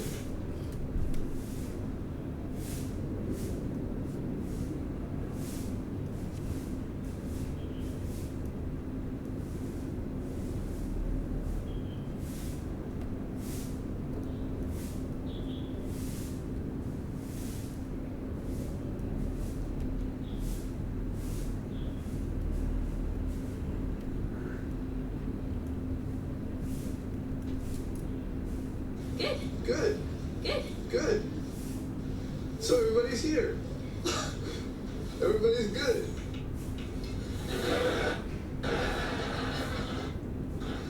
So were you gonna play something, Phoebe? So were you gonna play? So were you gonna play something? So were you gonna play something, Phoebe?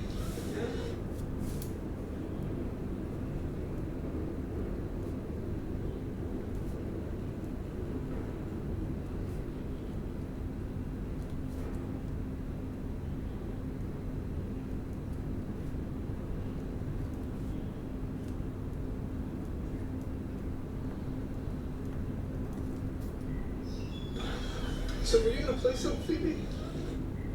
Well, actually, Play it. I did. Well, actually, Play it. I did.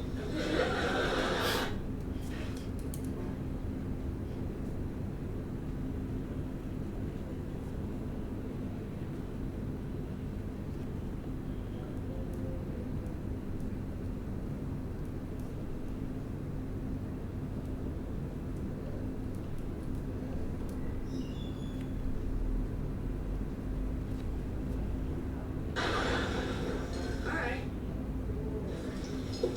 Hey, Julie, I didn't know you wore lenses.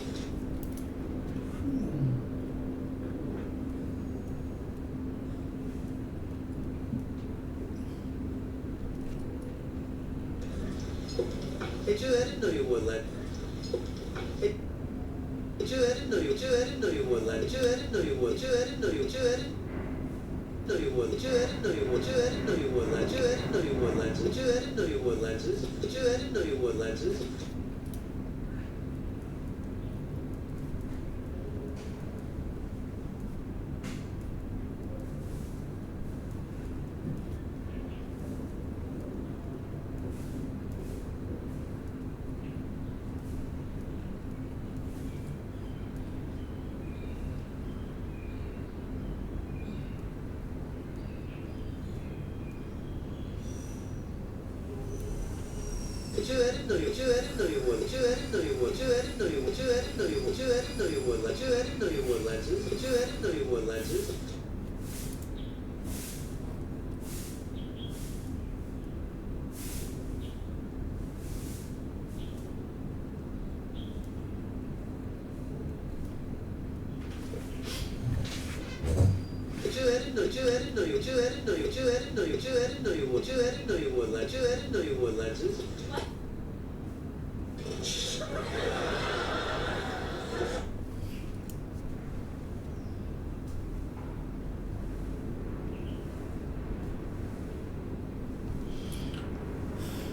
Okay, hi, hello, hi.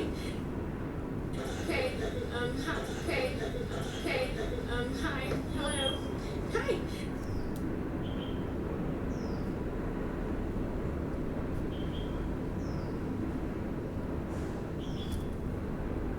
Okay, hi, hello, hi. Okay, so,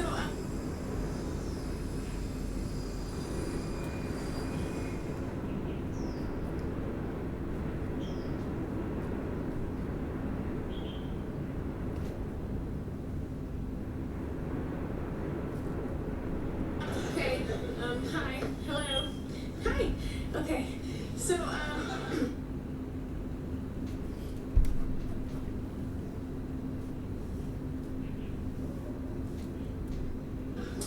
this is a song, this is a song, okay, so,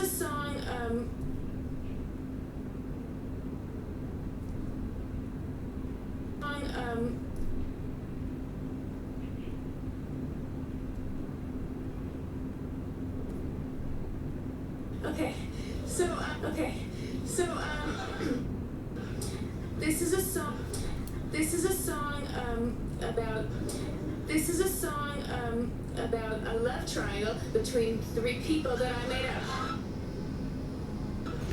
This is a song, about a love triangle between three people. This is a song, about a love triangle between three people that I made up.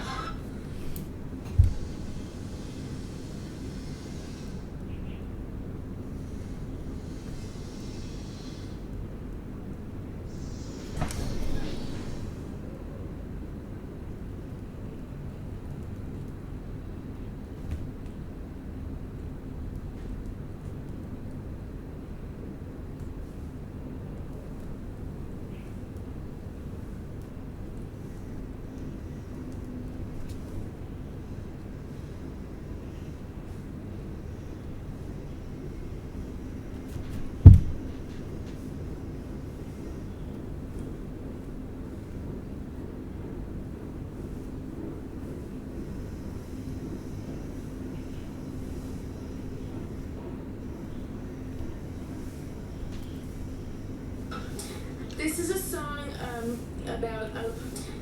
is a song about a love triangle between three people that I made up.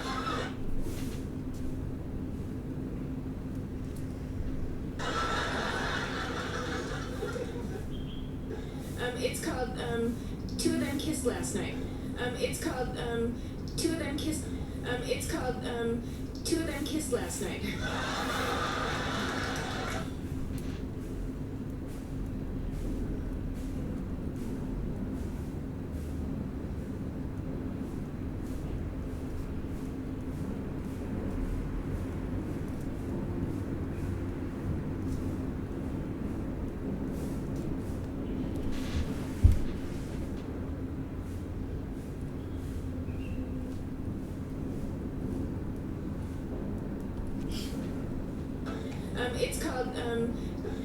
It's called Two of Them. It's called Two of Them Kissed Last Night. It's called Two of Them Kissed Last Night. It's called Two of Them Kissed Last Night. It's called Two of Them Kissed Last Night.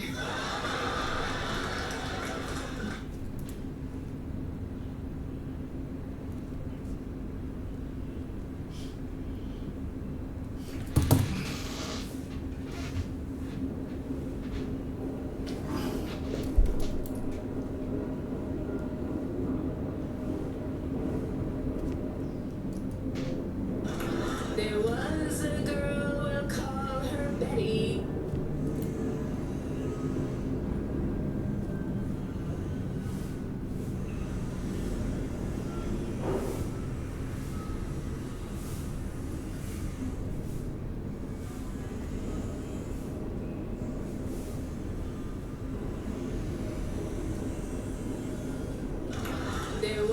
a girl, we'll call her Betty.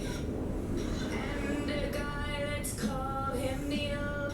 And a guy, let's call him Neil. And a guy, let's call him Neil.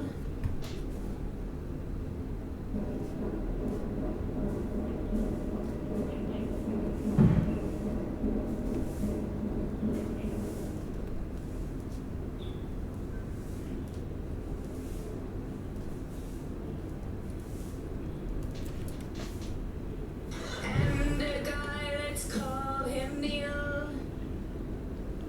Now, I can't stress this point too strongly. Now, I can't stress this point too strongly.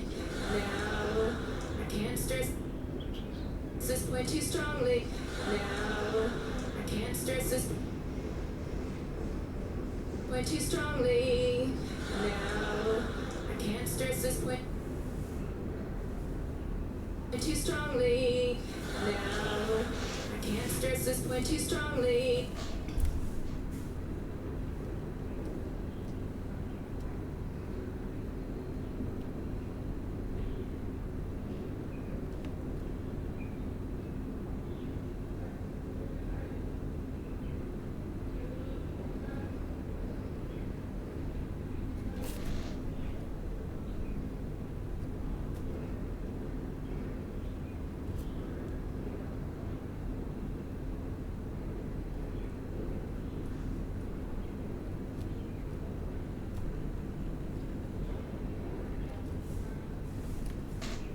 Now, I can't stress.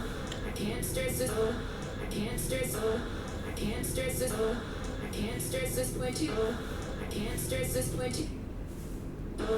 I can't stress this point too strongly. I can't stress this point too strong.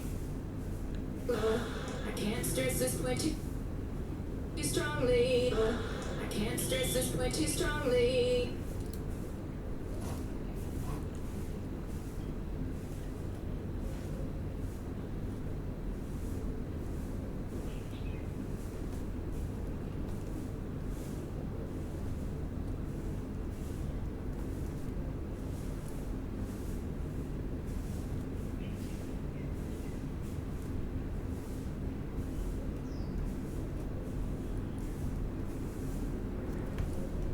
I can't stress this point. I can't stress this point too strongly.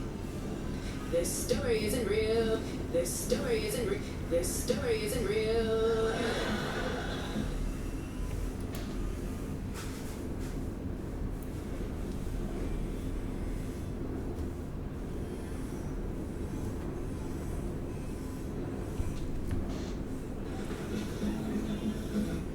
Now I Neil must decide who'll be the girl that he casts aside. Now I Neil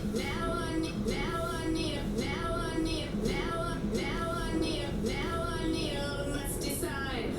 Now I Neil must decide who'll be the girl that he casts aside. Now I Neil must decide who'll be the. Now I Neil must decide who'll be the girl that he casts aside.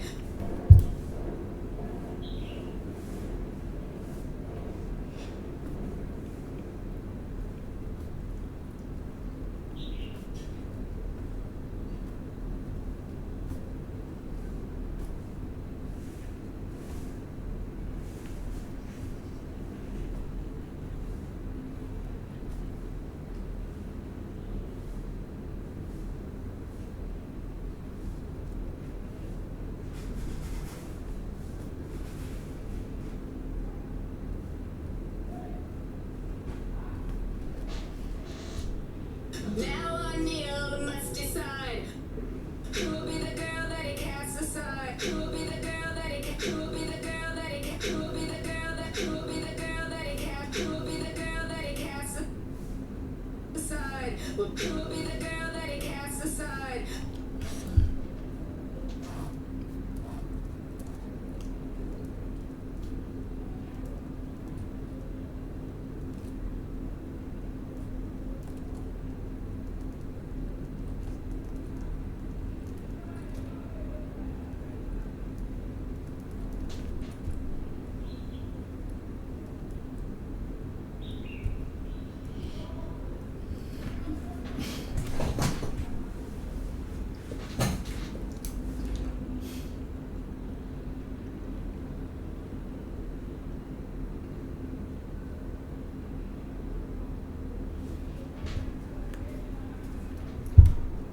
Will Betty be the one? Will Betty be the? Will Betty be? Will Betty? Will Betty be the one? Will Betty be? Will Betty be? Will Betty be the one?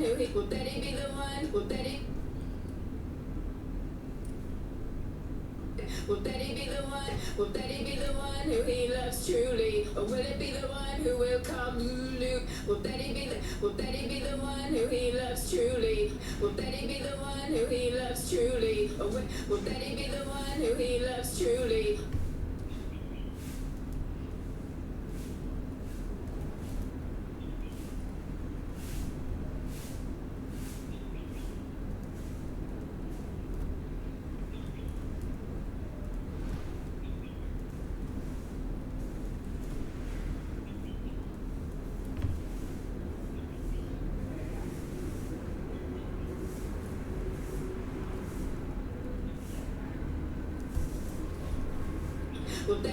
Will Betty be the one who he loves true? Will Betty be the one who he loves truly? Oh, will Betty be the one who he loves truly? Oh, will Betty be the one who he loves truly? Oh, will Betty be the one who he loves truly? Oh.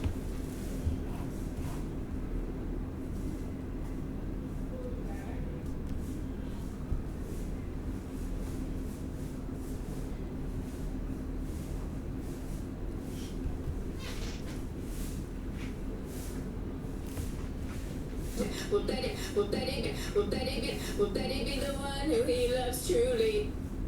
Or will it be the one? Or will it be the one who will come Luke? Or will it be? Or will it?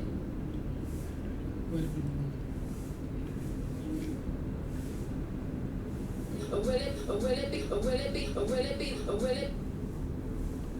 Or will it be? Or will it? Or will it be the? Or will it be the? Or will it be the one? Or will it be the one? Or will it be the? Or will it be? Or will it be the? Or will it be the one? Or will it be the one? Or will it be the one? Or will it be the? Or will it be the one? Or will it? Or will it be? Or will it?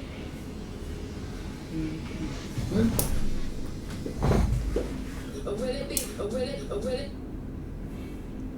Be the one, or will it be the one, or will it be the, or will it be the one who will come newly?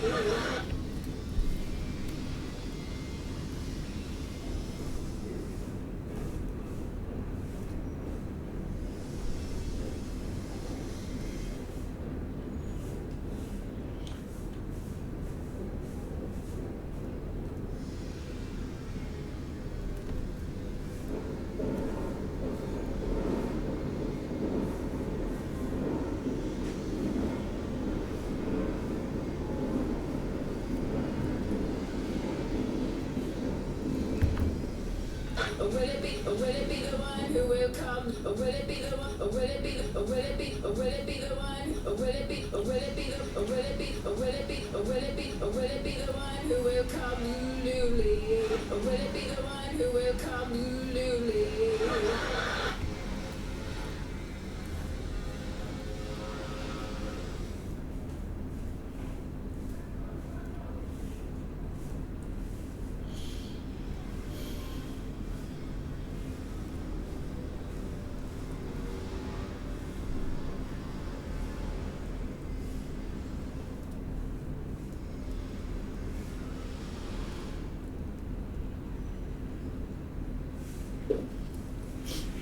Or will it be? Or will it be the one who will come newly? He must decide. He must decide. He must decide. He must decide. Even though I made him up, he must decide. He must decide. He must decide.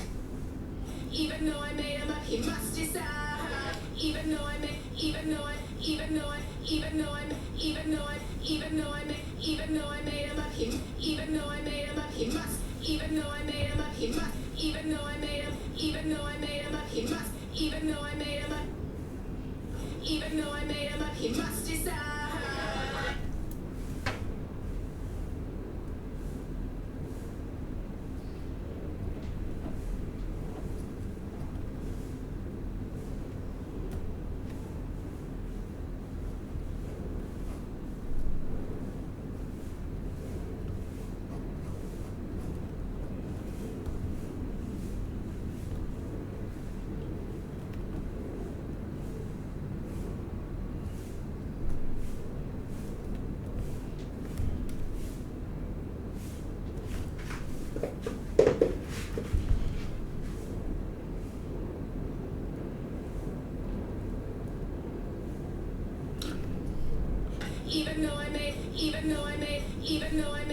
even though I made him up, even though I made him up, he must, even though I made him up, he must decide.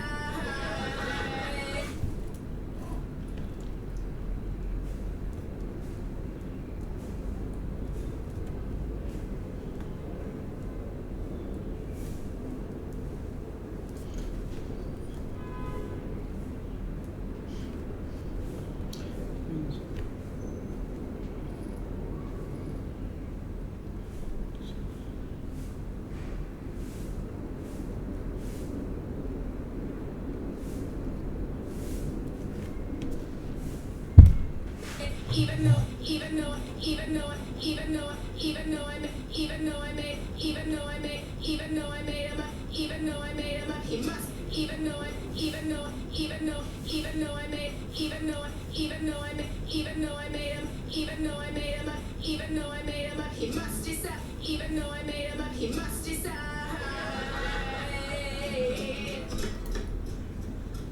Well, this is a nice resume. Well, this is a nice resume. Nice.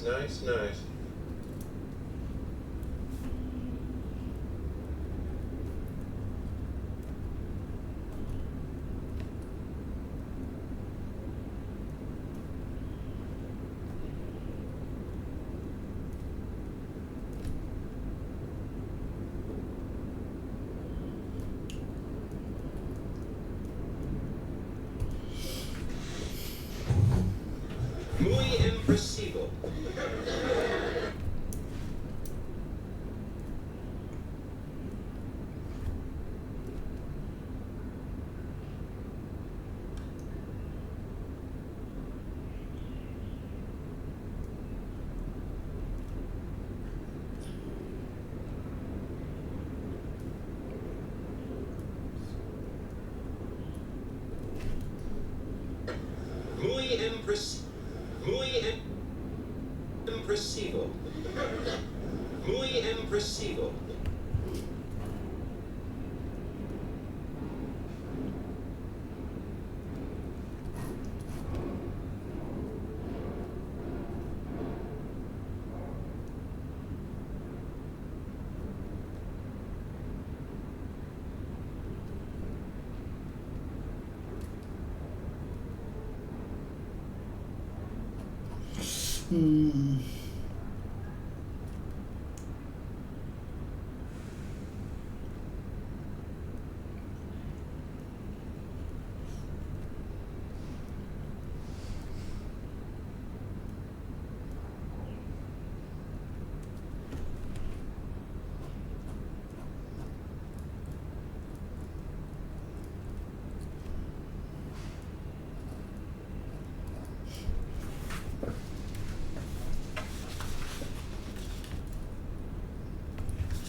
So, Mr. Rester, what exactly does this job entail then? So, Mr. Rester, what exactly does this job entail then? So, Mr. Rester, what exactly does this job entail then?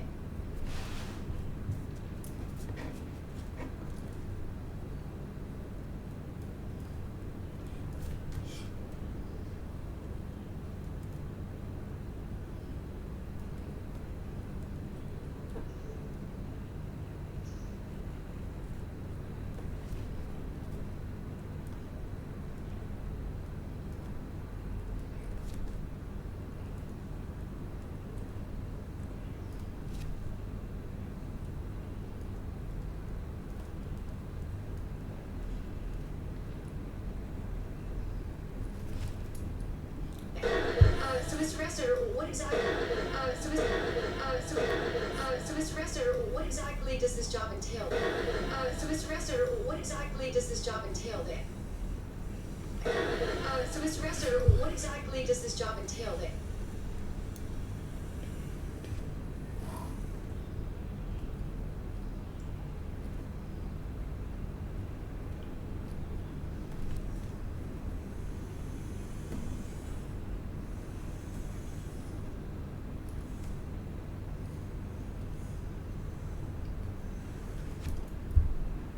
the ad wasn't too clear. The ad was does this job entail that? The ad wasn't too. The ad wasn't. The ad wasn't. The ad was. The ad. Does this job entail? Does this job entail? The ad was there. The ad wasn't there. The ad wasn't there. The ad wasn't too there. The ad was there. The ad wasn't there. The ad wasn't too there. The ad there. The ad there. The ad. Does this job entail that? Does this job entail that? The ad was. Does this job entail that? The ad was. Does this job entail? That the ad wasn't there. The ad wasn't too there. The ad wasn't there. The ad wasn't too there. The ad wasn't too there. The ad was there. The ad wasn't too there. The ad wasn't too clear. The ad wasn't too there. The ad wasn't there. The ad wasn't too clear. The ad wasn't too clear. The ad wasn't too clear. The ad wasn't too clear. The ad wasn't too clear. The ad wasn't too clear.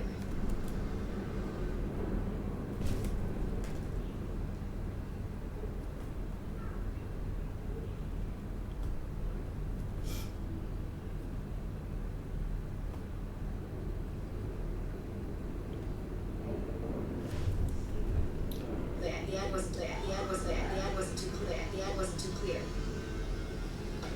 Mocklet. Sorry? Mocklet. It's a completely synthetic chocolate. Sorry? Mocklet.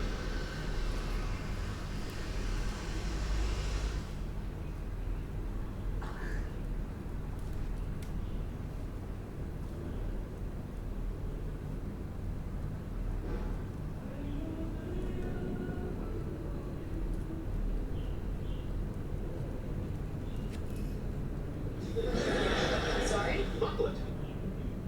It's a completely synthetic. It's a completely synthetic. It's a completely synthetic. It's a completely synthetic. It's a completely synthetic. It's a completely synthetic. It's a completely synthetic chocolates. It's a completely synthetic It's a completely synthetic chocolates. It's a completely synthetic chocolate. It's a completely synthetic chocolate substitute. It's a completely synthetic chocolate. It's a completely synthetic chocolate substitute.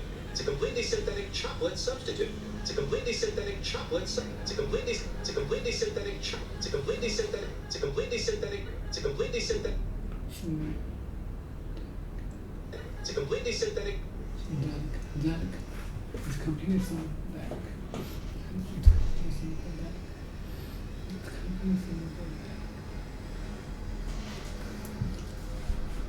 It's completely synthetic. It's a completely synthetic. It's a completely synthetic.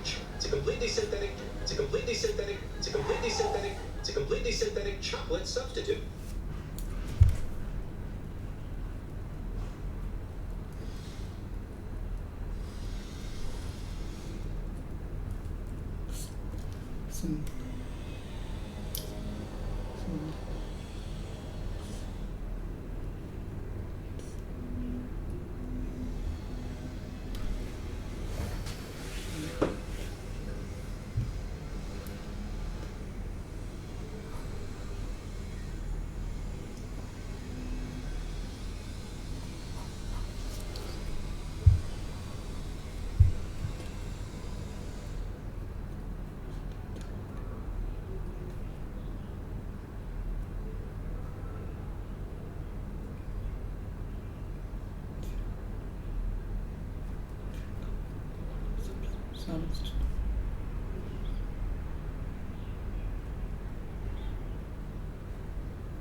It's a completely synthetic chocolate substitute. Substitute.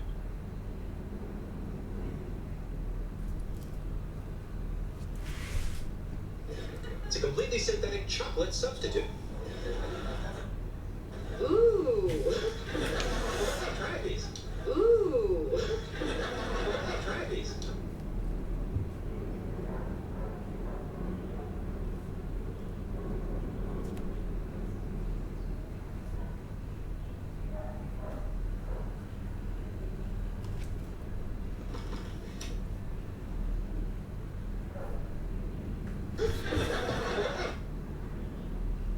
Try these. Try these. Try these. Try these. Try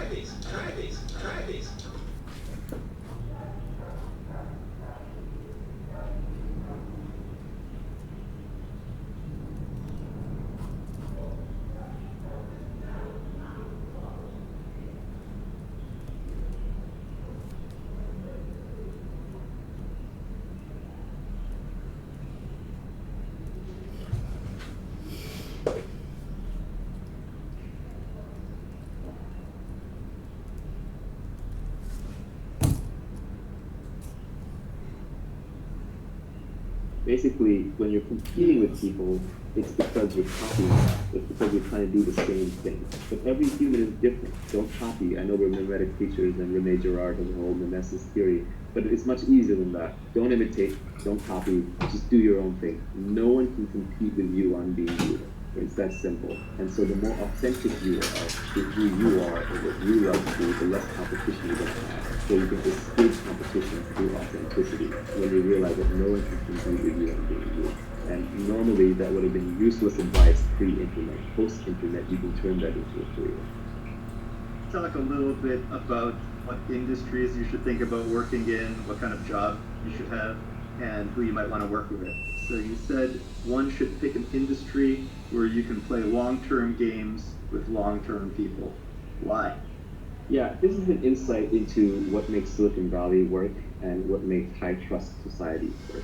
Essentially, all the benefits in life come from compound interest, whether it's in relationships or making money or in learning.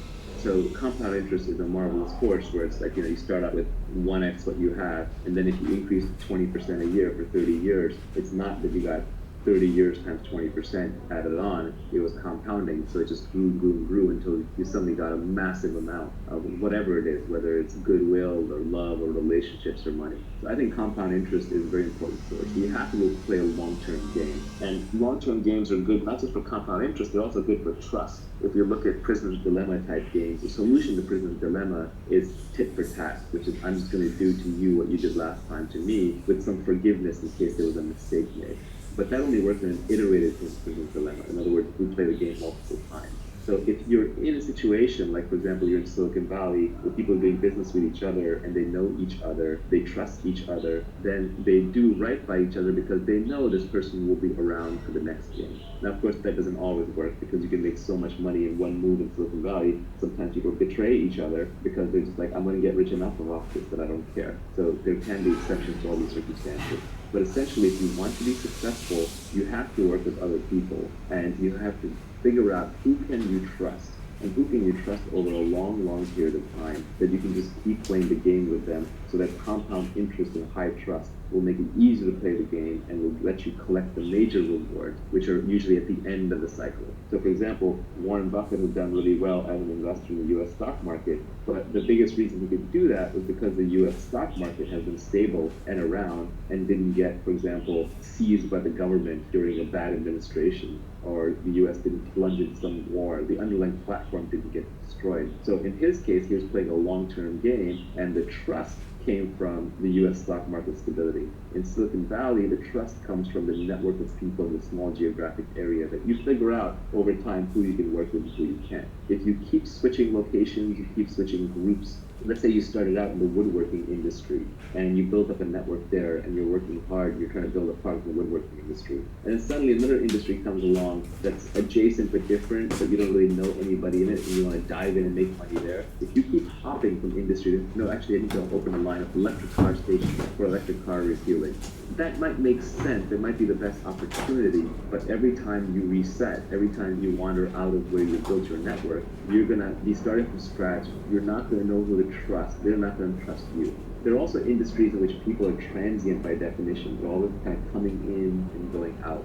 Politics is an example of that, right? In politics, new people are being elected. You see in politics that when you have a lot of old-timers, like the Senate, people who've been around for a long time, and they've been career politicians, yeah, there's a lot of downside to career politicians like corruption, but an upside is they actually get deals done with each other because they know the other person's going to be in the same position 10 years from now, and they're going to keep dealing with them, so they might as well learn how to cooperate. Whereas every time you get like a new incoming freshman class in the House of Representatives, which turns over every 2 years, the big wave election, nothing gets done because there's a lot of fighting. Because I just got here, I don't know you, I don't know if you're going to be around, why should I work with you, rather than just trying to do whatever I think is right.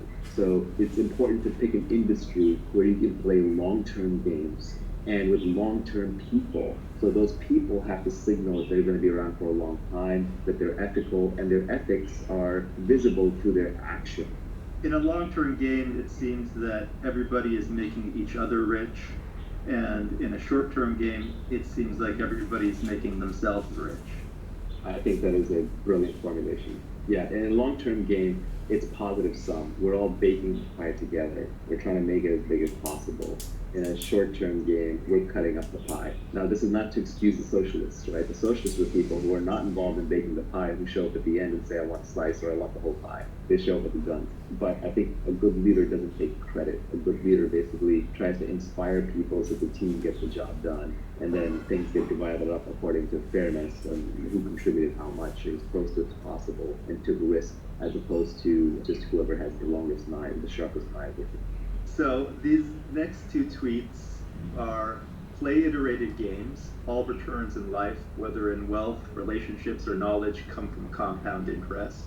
Yeah, when you've been doing business with somebody, you've been friends with somebody for 10 years, 20 years, 30 years, it just gets better and better because you trust them so easy that the friction goes down. You can do bigger and bigger things together. For example, the simplest one is getting married to someone, having kids and raising children. Like, that's compound interest, right? Investing in those relationships. Those relationships end up being invaluable compared to more casual relationships. It's true in health and fitness. The fitter you are, the easier it is to stay fit. Whereas the more you deteriorate your body, the harder it is to come back and claw your way back to a baseline. It requires heroic acts.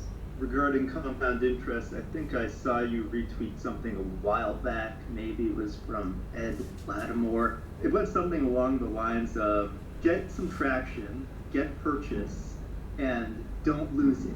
So the idea was to gain some initial traction and never fall back. Just keep ratcheting up and up. I don't remember it exactly, but I think that was right. Yeah, it was like get traction and don't let go. It was a good one. Yeah. In terms of pick people to work with that have high intelligence, high energy, and high integrity, I find that's the three-part checklist that you cannot compromise on. You need someone who's smart, or they're heading in the wrong direction, and you're not going to end up in the right place. You need someone high energy because the world is full of smart, lazy people. We all know people in our life who are really smart, but can't get out of bed or lift a finger. And we also know people who are very high energy, but not that smart, so they work hard, but they're sort of running in the wrong direction. And smart, it's not a pejorative. It's not meant to be like someone's smart, someone else is stupid, but it's more that everyone's smart at different things. So depending on what you want to do well, you have to find someone who's smart at that thing.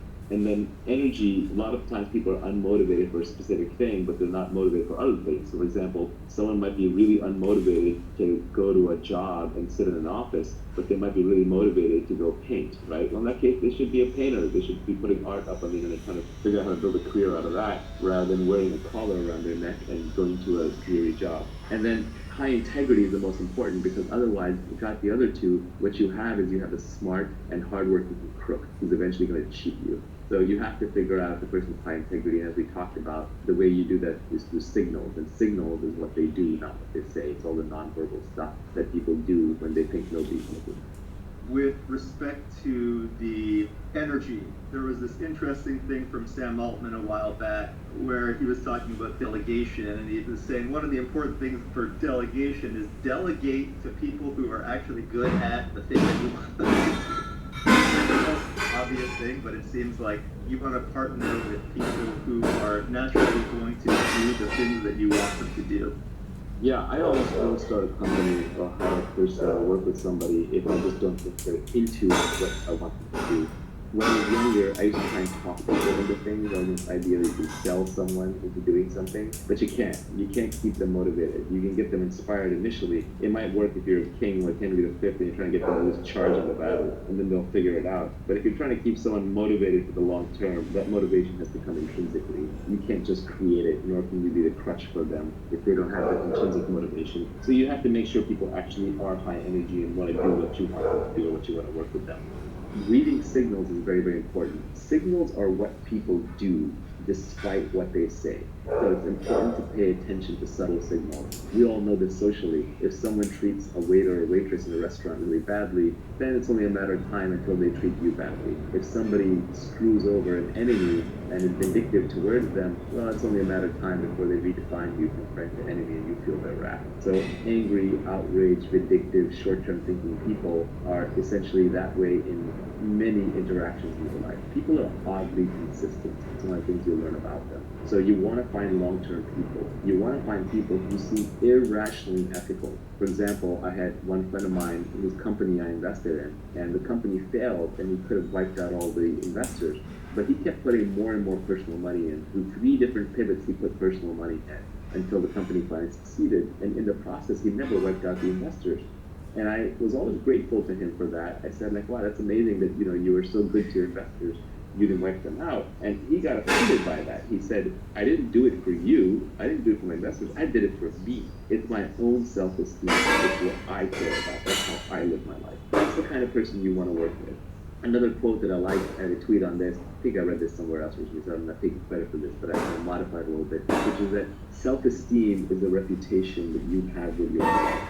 You always know. So good people, moral people, ethical people, easy to work with people, reliable people, tend to have very high self-esteem because they have very good reputation with themselves and they understand that. It's not ego. Self-esteem and ego are different things. Because ego can be undeserved, but self-esteem, at least you feel like you live up to your own internal moral code of ethics. And so it's very hard to work with people who end up being low integrity. And it's hard to figure out who's high integrity and low integrity. Generally, the more someone is saying that they're moral and ethical and high integrity, the less likely they are to do that way. It's very much like status signaling. If you overtly bid for status, if you overtly talk about being high status, that is a low status move. If you openly talk about how honest and reliable and trustworthy you are, you're probably not that honest and trustworthy. That is a characteristic of con men. So yeah, pick an industry in which you can play long-term games with long-term people.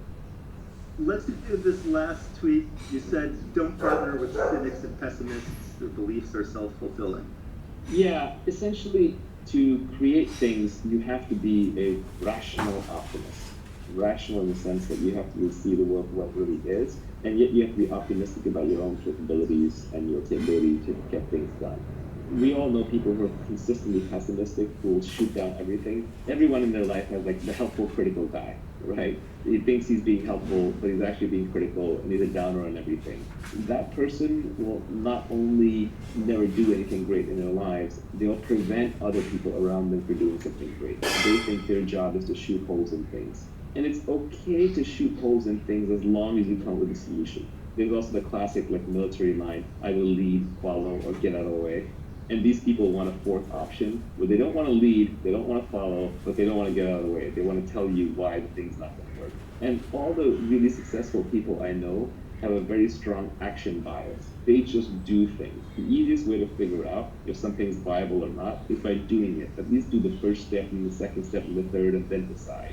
So if you want to be successful in life, creating wealth or having good relationships or being fit or even being happy, you need to have an action bias towards getting what you want. And you have to be optimistic about it. Not irrationally, there's nothing worse than someone who's just like foolhardy and chasing what's not work. That's like a rational optimist. But you have to be rational, know all the pitfalls, know the downsides, but still keep your chin up. I mean, you've got one life on this planet. Why not try to build something big? This is the beauty of Elon Musk and why I think he inspires so many people. It's just he takes on really, really big, audacious tasks, and he provides an example for people to think big. And it takes a lot of work to build even small things. I don't think the corner grocery store owner is working any less hard than Elon Musk or pouring any less sweat and toil into it. Maybe even more. But for whatever reason, education, circumstance, they didn't get the chance to think as big, so the outcome's not as big. So it's just better to think big, obviously rationally within your means to stay optimistic. The cynics and the pessimists, what they're really saying, and fortunate, but they're basically saying, I've given up. I don't think I can do anything. And so the world to me just looks like a world where nobody can do anything. And so why should you go do something? Because if you fail, then I'm right, which is great. But if you succeed, then you just make me look bad. Yeah, it's probably better to be an irrational optimist than it is to be a rational cynic. Yeah, there's a completely rational frame on why you should be an optimist. Historically, if you go back 2,000 years, 5,000 years, 10,000 years, two people are wandering through the jungle, they hear a tiger, one's an optimist and says, oh, it's not headed our way. The other one says, I'm a pessimist, I'm out of here. And the pessimist runs and survives, and the optimist gets eaten. So we're descended from pessimists. We're genetically hardwired to be pessimists. But modern society is far, far safer. There are no tigers wandering down the street. It's very unlikely that you will end up in total ruin, although you should avoid total ruin. much more likely that the upside is unlimited and the downside is limited. So adapting for modern society means overriding your pessimism and taking slightly irrationally optimistic bets, because the upside is unlimited. If you start the next SpaceX or Tesla or Uber, you can make billions of dollars of value for society and for yourself and change the world. And if you fail, that's a big deal. You lost a few $1 million of investor money and they've got plenty more, and that's the bet they take, the chances that you will succeed. It makes sense to be pessimistic in the past. It makes sense to be optimistic today, especially if you're educated and living in a first world country.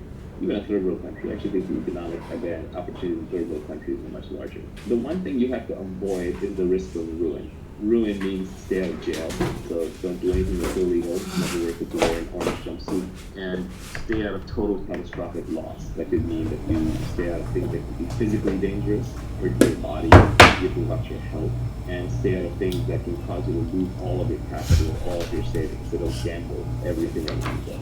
But you take rationally optimistic bets with big upside.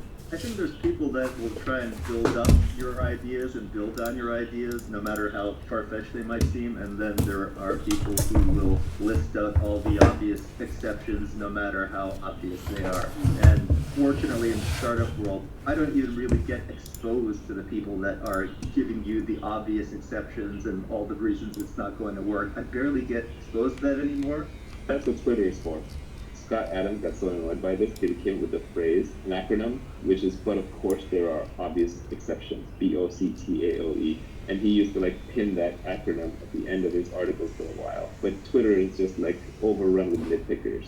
And where, exactly as you're pointing out, Silicon Valley has learned that the upside is so great that you never look down on the slobby kid who's wearing a hoodie and has coffee on his shoes and just look like a slob, because you don't know if he's going to be the next Mark Zuckerberg or the next Reid Hoffman. So you got to treat everybody with respect. You got to look up to every possibility and opportunity, because the upside is so unlimited, the downside is so limited in the modern world, especially with financial assets and instruments.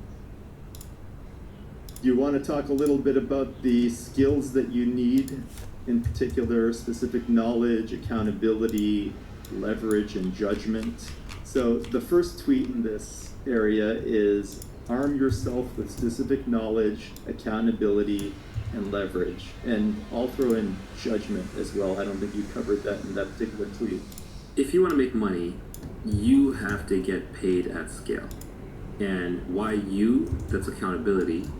At scale, that's leverage. And just you getting paid as opposed to somebody else getting paid, that's specific knowledge. So specific knowledge is probably the hardest thing to get across in this whole tweet storm, and it's probably the thing that people get the most confused about. The thing is that we have this idea that everything can be taught. Everything can be taught in school. And it's not true that everything can be taught. In fact, the most interesting things cannot be taught, but everything can be learned. And very often that learning either comes from some innate characteristics in your DNA, or it could be through your childhood where you learn soft skills, which are very, very hard to teach later on in life, or it's something that is brand new, so nobody else knows how to do it either, or it's true on-the-job training because you're pattern matching into highly complex environments, basically building judgment in a specific domain. Classic example is investing, but it could be in anything. It could be in judgment in running a fleet of trucks. It could be judgment in weather forecasting. So specific knowledge is the knowledge that you care about. Especially if you're later in life, let's say you're post 20, 21, 22, you almost don't get to choose which specific knowledge you have. Rather, you get to look at what you have already built by that point in time, and then you can build on top of it. The first thing to notice about specific knowledge is that you can't be trained for it. If you can be trained for it, if you can go to a class and learn specific knowledge, then somebody else can be trained for it too. And then we can mass produce and mass train people. Heck, we can even program computers to do it, and eventually we can program robots to walk around doing it. So if that's the case, then you're extremely replaceable, and all we have to pay you is the minimum wage that we have to pay you to get you to do it, when there are lots of other takers who can be trained to do it. So really, your returns Lesson just 2. evolve into your cost of training, Love to listen. plus the return on investment. This lesson is about listening So you and the really benefits want that to come pick from up specific listening. knowledge. At the county fair, Bob joins a circle of guys having a discussion. He catches the words, drives them up, and interjects his thoughts on what's driving up corn prices. After several minutes, Bob pauses. The guys try to imagine where he is coming from. They'd been discussing differences between men and women drivers when Bob joined them. Bob chalks their silence up to shyness and starts explaining little-known factors that affect the price of corn. Bob becomes more and more animated. He thinks they don't get his point. Finally, one guy mumbles something about feeding his pigs and strolls away. Everybody else does the same. What is Bob's problem? Does Bob talk too much? People who know Bob might agree. However, is it possible that his problem is deeper? Can it be that Bob simply does not like to listen, that he enjoys telling people what he thinks more than he enjoys listening to what they have to say? A wise man will hear and will increase in learning, and a man of understanding will acquire wise counsel. Proverbs 1:5, NASB. This verse tells us that wise men try to listen to others, and that is how they learn things. Listening goes a long way to communicate an attitude of humility. The way of a fool is right in his own eyes, but a wise man is he who listens. Proverbs 12:15, NASB.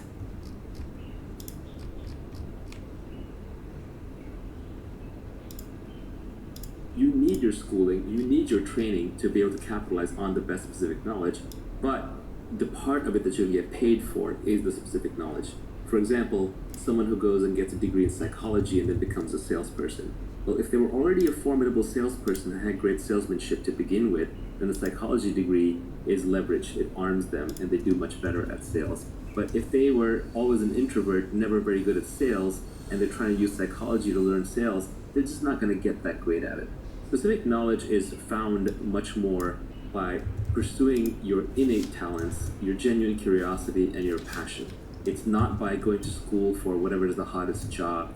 It's not for going into whatever field investors say is the hottest. Very often, specific knowledge is at the edge of knowledge. It's also stuff that's just being figured out or is really hard to figure out. So if you're not 100% into it, somebody else who is 100% into it will outperform you. And they won't just outperform you by a little bit, they'll outperform you by a lot. Because now we're operating the domain of ideas, compound interest really applies and leverage really applies. So if you're operating with 1,000 times leverage and somebody is right 80% of the time and somebody else is right 90% of the time, the person who's right 90% of the time will literally get paid hundreds of times more by the market because of the leverage and because of the compounding factors in being correct. So you really want to make sure you're good at it, so your genuine curiosity is very important. So very often, it's not something you sit down and you reason about. It's more found by observation. You almost have to look back on your own life and see what you're actually good at.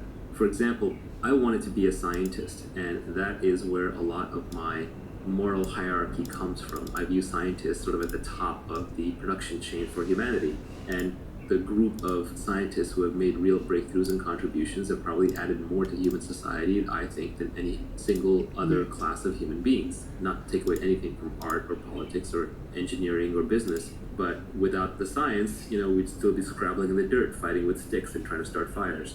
My whole value system was built around scientists, and I wanted to be a great scientist. But when I actually look back at what I was uniquely good at and what I ended up spending my time doing, it was more around making money, tinkering with technology, and selling people on things, explaining things, talking to people. So I have some sales skills, which is a form of specific knowledge that I have.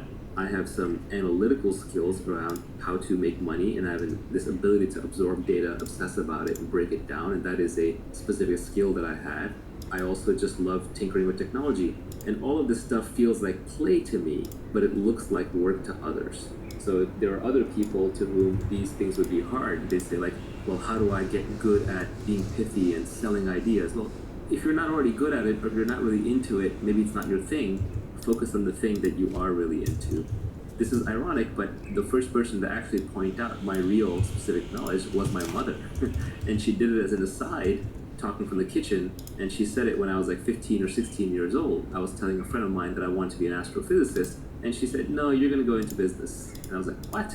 My mom's telling me I'm going to be in business? I'm going to be an astrophysicist. Mom doesn't know what she's talking about. But Mom knew exactly what she was talking about. She had already observed that every time we walked down the street, I would critique the local pizza parlor on why they were selling their slices a certain way with certain toppings and why their process of ordering was this way when it should have been that way. So she knew that I had more of a business curious mind, but then my obsession with science combined to create technology and technology businesses where I found myself.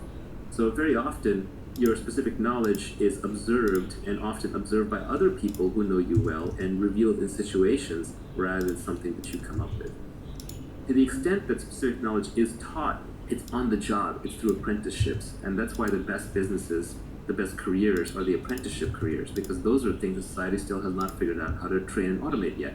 The classic line here is that Warren Buffett went to Benjamin Graham when he got out of school, and Benjamin Graham was the author of The Intelligent Investor, as sort of modernized or created value investing as a discipline. And Warren Buffett went to Benjamin Graham and offered to work for him for free. And Graham said, actually, you're overpriced. Free is overpriced.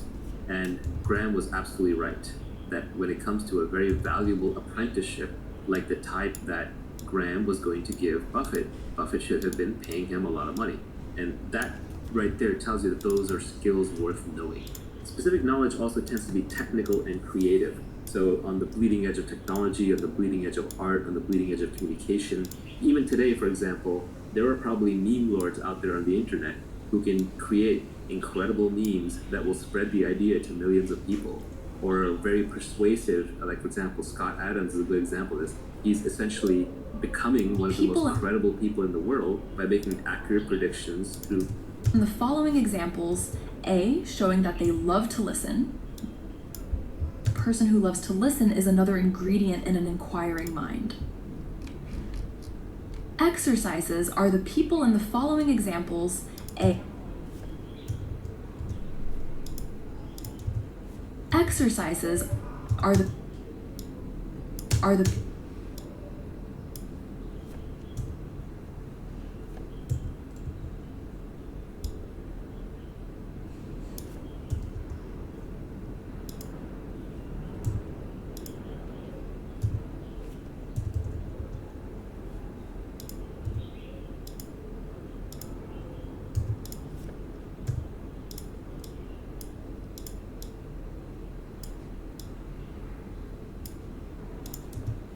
exercises are the people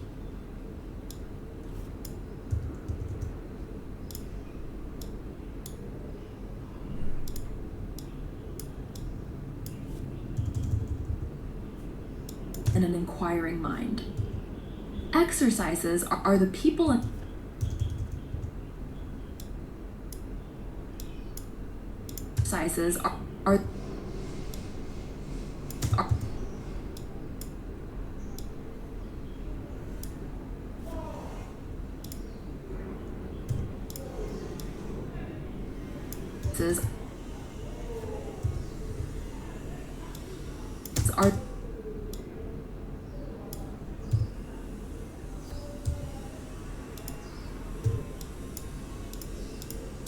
exercises are the exercises are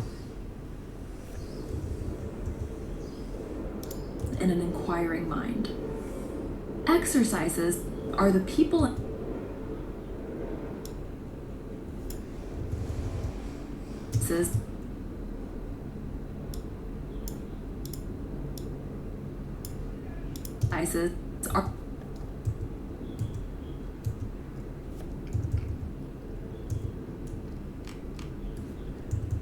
are the people in the following examples. A, showing that they love to listen. B, showing that they don't love to listen. Or C, neither.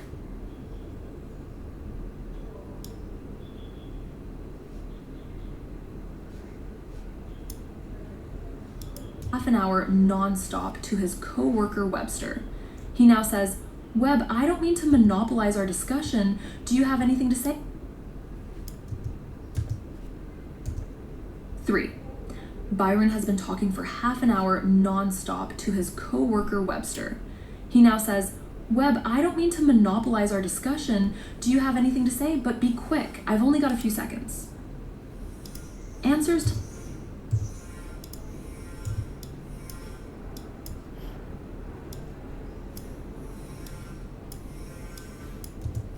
1. Gary, I know I'm right. I don't need to listen to you try to convince me that I'm not right. 4.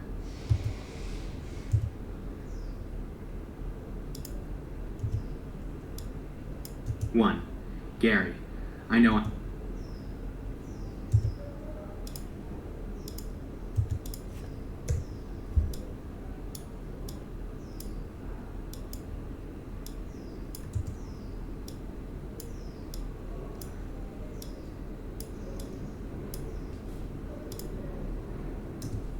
listen to you try to convince me that I'm not right.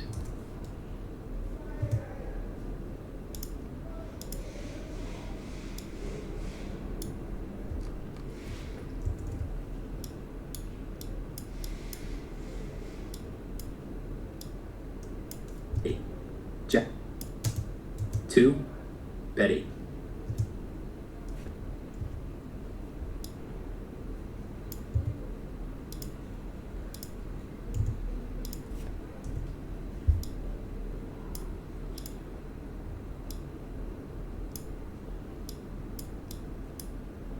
Jabber, jabber, jabber. You just talk and talk. Would you give a poor tired body like me some peace and quiet? 5 bit.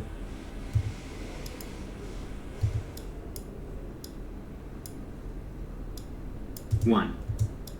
Or C, neither. 1.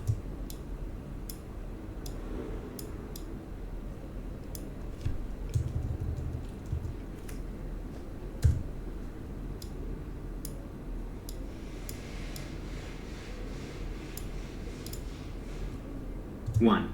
I know I'm right. I don't need to listen to you try to convince me that I'm not right. 2. Jack.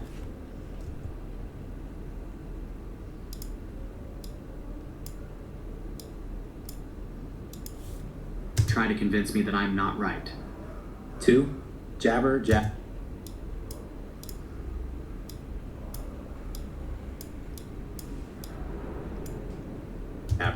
You just talk and talk. Would you give a poor tired body like me some peace and quiet?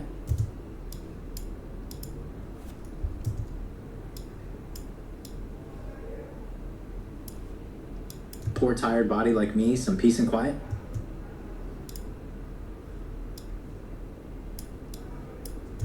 Three. Byron has been talking for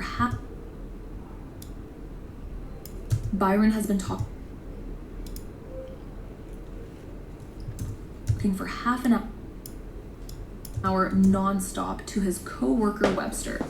He now says, Webb, I don't mean to monopolize our discussion. Do you have anything to say? But be quick. I've only got a few seconds.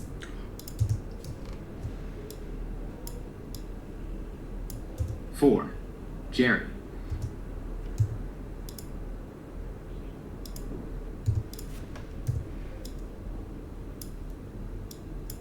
Four. This music is so loud that it's blowing out my eardrums. Could you turn it down a bit? 6. Jim.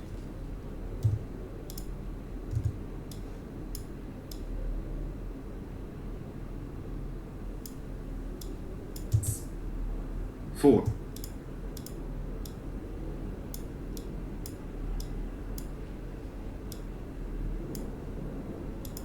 4. This music is so loud that it's blowing out my eardrums. Could you turn it down a bit? 5 Bill. I'm plugging.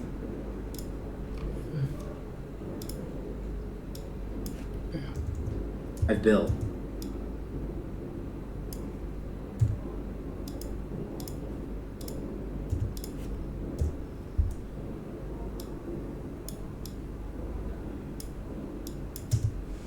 I'm plugging. 5. I'm 5. I'm.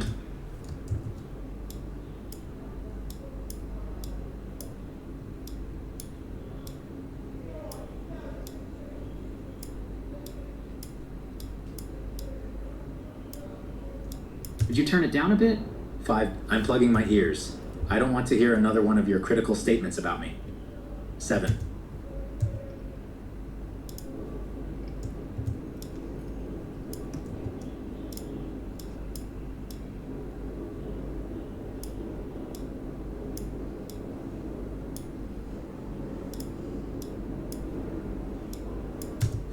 I'm plugging my ears. I don't want to hear another one of your critical statements about me. 6. Jim.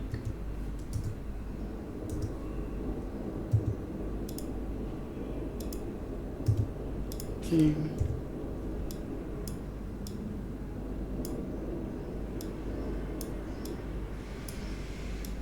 Another one of your critical statements about me.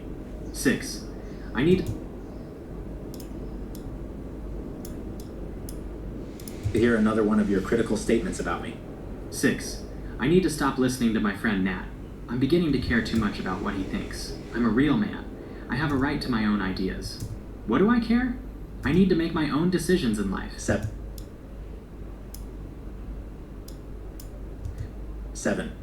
Patty. Penny.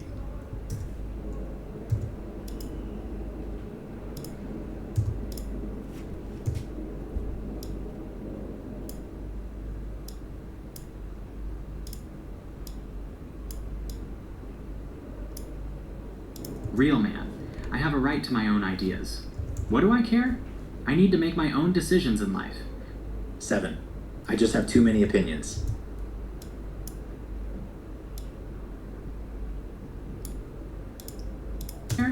I need to make my own decisions in life. 7. I just have too many opinions, and I know I jabber on about them so much. My opinions get in the way of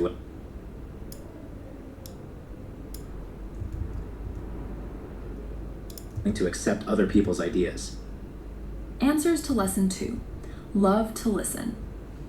1. B. Gary doesn't like to listen.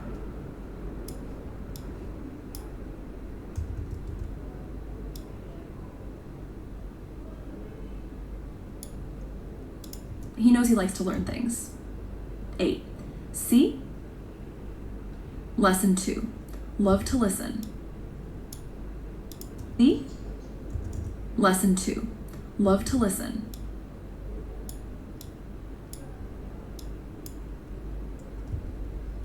Lesson 2. Love to listen. This lesson is about listening and the benefits that come from listening.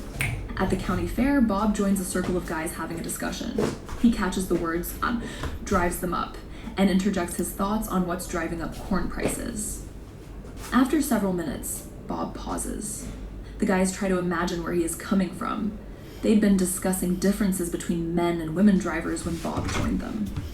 Bob chalks their silence up to shyness and starts explaining little-known factors that affect the price of corn. Bob becomes more and more animated. He thinks they don't get his point. Finally, one guy mumbles something about feeding his pigs and strolls away. Everybody else does the same. What is Bob's problem? Does Bob talk too much? People who know Bob might agree. However, is it possible that his problem is deeper? Can it be that Bob simply does not like to listen, that he enjoys telling people what he thinks more than he enjoys listening to what they have to say? A wise man will hear and will increase in learning, and a man of understanding will acquire wise counsel. Proverbs 1:5, NASB. This verse tells us that wise men try to listen to others, and that is how they learn things. Listening goes a long way to communicate an attitude of humility. The way of a fool is right in his own eyes, but a wise man is he who listens. Proverbs 12:15, NASB. A person who is humble and who loves to listen may show these characteristics. 1. He is more interested in hearing what other people have to say than in having them listen to him. Humility brings respect for others and for their thoughts. 2. He places a modest value on his own opinions. He admits that other people often have better ideas than he does. 3. He willingly admits when he doesn't know something. If he doesn't understand something, he is open about it. 4. He is willing to question his own position on an issue. If a person shows these qualities, then he may be someone who loves to listen. And being a person who loves to listen is another ingredient in an inquiring mind. Exercises are the people in the following examples: A, showing that they love to listen, B, showing that they don't love to listen, or C, neither. 1. I know I'm right. I don't need to listen to you try to convince me that I'm not right. 2. Jabber, jabber, jabber. You just... Their ingredient in an inquiring mind. Inquiring mind. Exercises are the people in the following examples: A, showing that they love to listen, B, showing that they don't love to listen, or C, neither. 1. I know I'm right. I don't need to listen to you try to convince me that I'm not right. 2. Jabber, jabber, jabber. C, neither. 1. I know. Listen, or C, neither. 1. I know I'm right. I don't need to listen to you try to convince me that I'm not right. 2. Jabber, jabber, jabber. You just talk and talk. Would you give a poor tired body like... 2. Jabber, jabber, jabber. 2. Jab...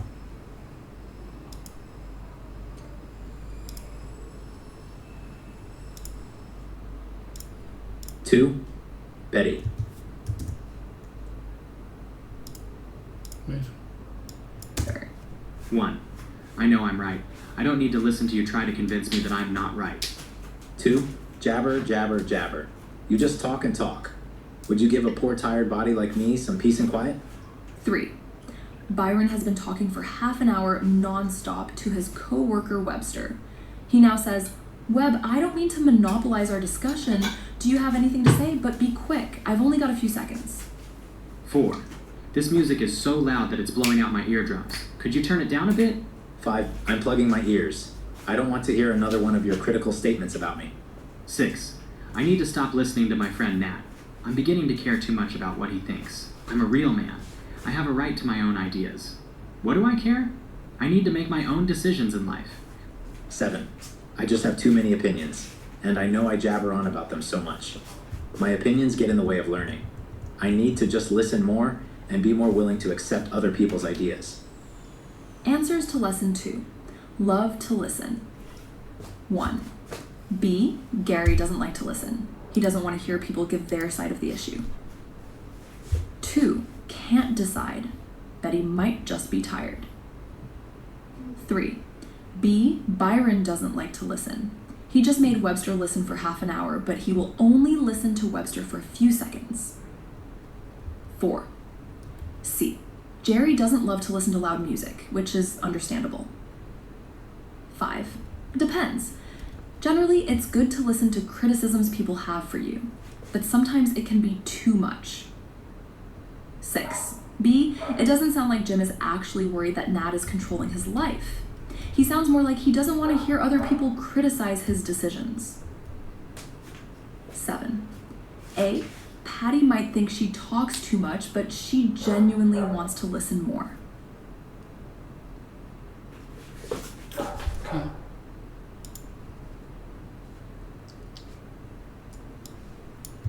The Fallacy Detective by Nathaniel Bluedorn and Han...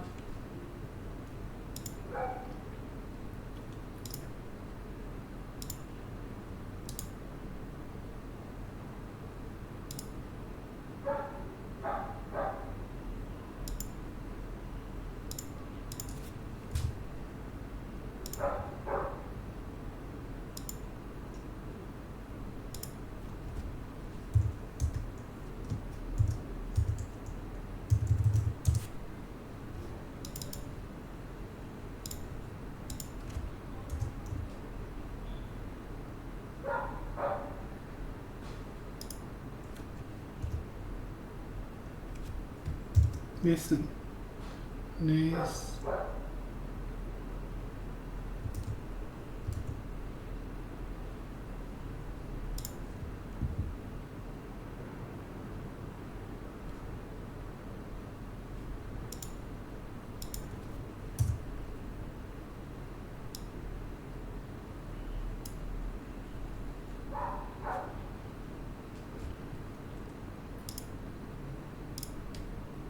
Persuasive arguments in videos, and that is specific knowledge that he has built up over the years because he got obsessed with hypnosis when he was young. He learned how to communicate through cartooning. He embraced Periscope early, so he's been practicing lots of conversation. He's read all the books on the topic. He's employed it in his everyday life. If you look at his girlfriend, she's like this beautiful young Instagram model. That is an example of someone who has built up a specific knowledge over the course of his career. It's highly creative. It has elements of being technical in it, and it's something that is never going to be automated. No one's going to take that away from him because he's also accountable under one brand as Scott Adams, and he's operating with the leverage of media with Periscope and drawing billboard cartoons and writing books. He has massive leverage on top of that brand, and he can build wealth out of it if he wanted to build additional wealth beyond what he already has. Should we be calling it unique knowledge, or does specific knowledge somehow make more sense for it? I came up with this framework when I was really young. And we're talking decades and decades. It's now probably over 30 years old. And so at the time, just specific knowledge stuck with me, so that is how I think about it.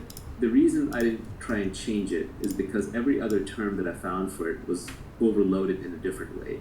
At least specific knowledge isn't Detective that by Nathaniel used. Bluedorn and Hans Bluedorn. Section 1.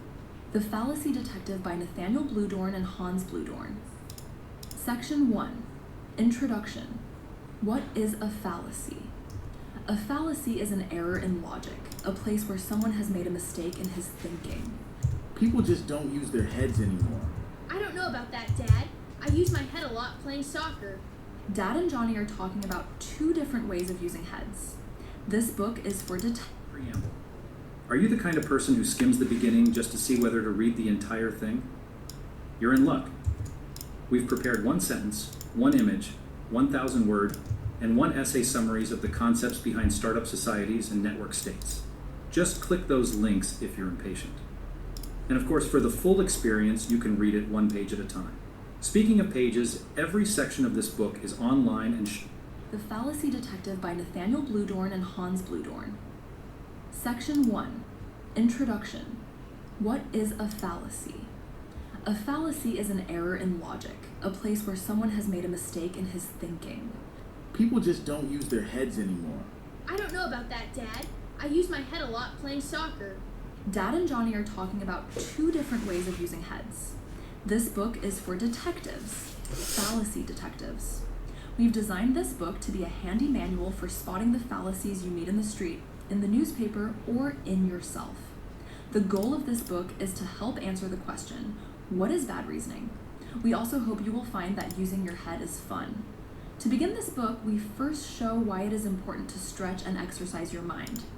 Then we divide the most common errors in reasoning into 3 sections: avoiding the question, making assumptions, and statistical fallacies. We explain how you can spot these errors, and we give exercises in fallacy detection.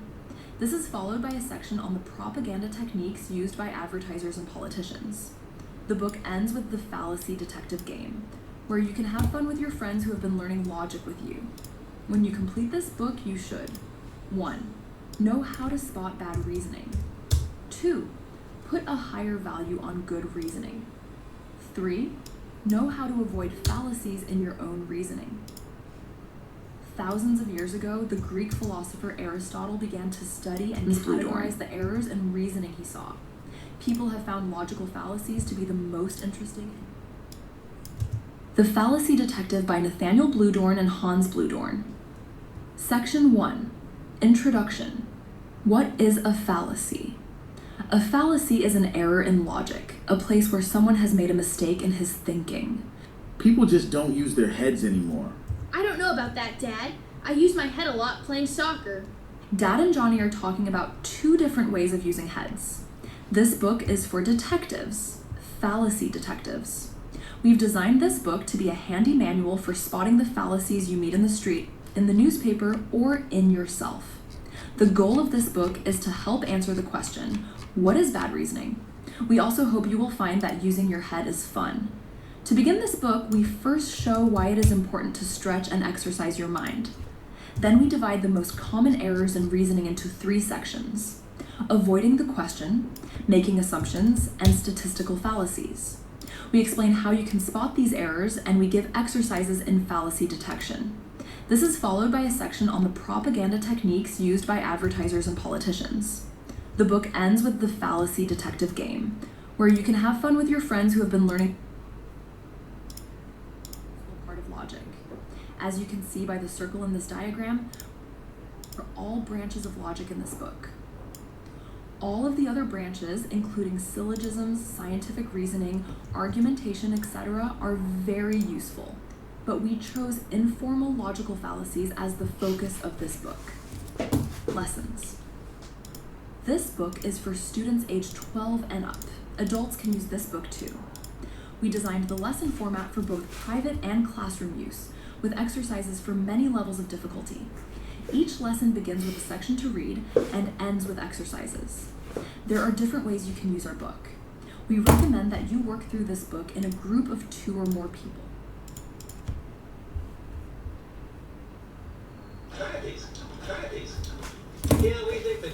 is even better than chocolate. Right? Try these. Try these. Yeah, we think that chocolate is even better than chocolate. Right? Yeah, we think that chocolate is even better than. Yeah, we think that chocolate is even. Yeah, we think that chocolate is even better. Yeah, we think that chocolate is even. Yeah, we think that chocolate is even better than chocolate. Yeah, we think that chocolate is even better. Yeah, we think that chocolate is even. Yeah, we think that chocolate is even better than chocolate.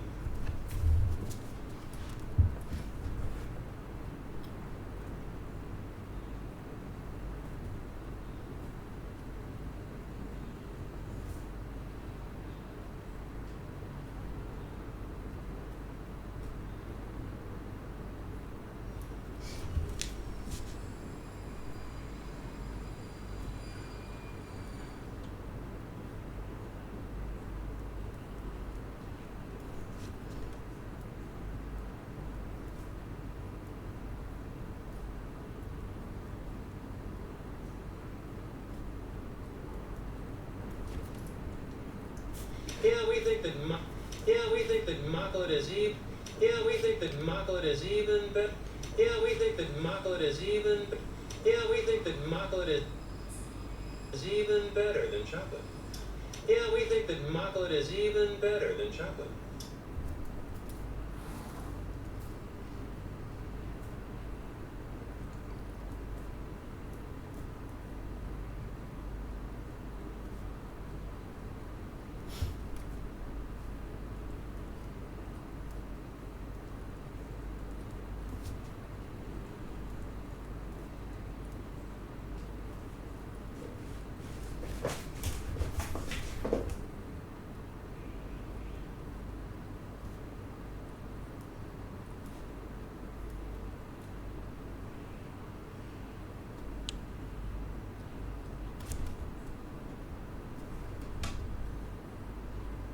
Right?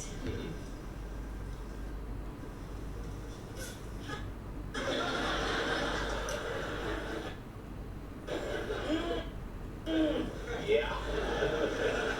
I love how. Yeah.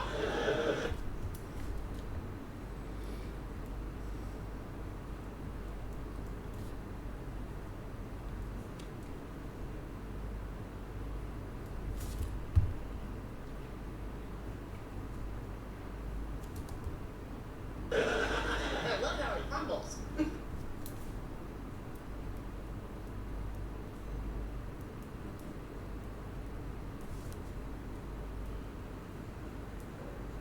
Crumble. Crumble.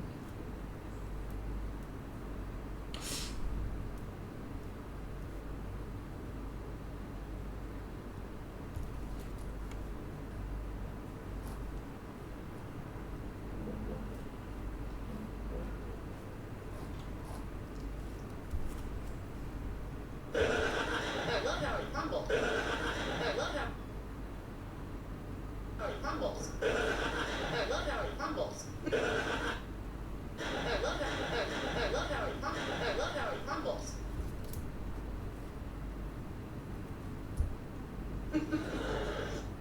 And see, chocolate doesn't do that. And see, chocolate doesn't do that. And see, chocolate doesn't. And see, chocolate doesn't do that. And see, chocolate doesn't do that. And see, chocolate. And see, chocolate doesn't do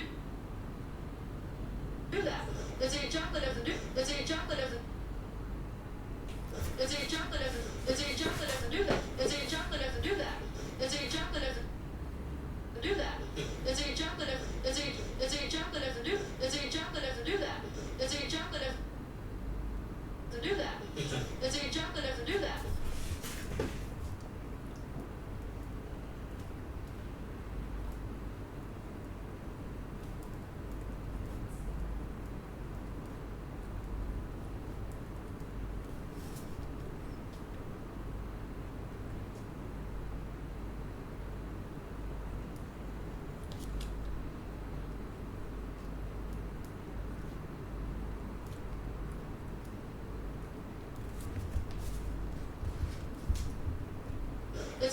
And see, chocolate doesn't do.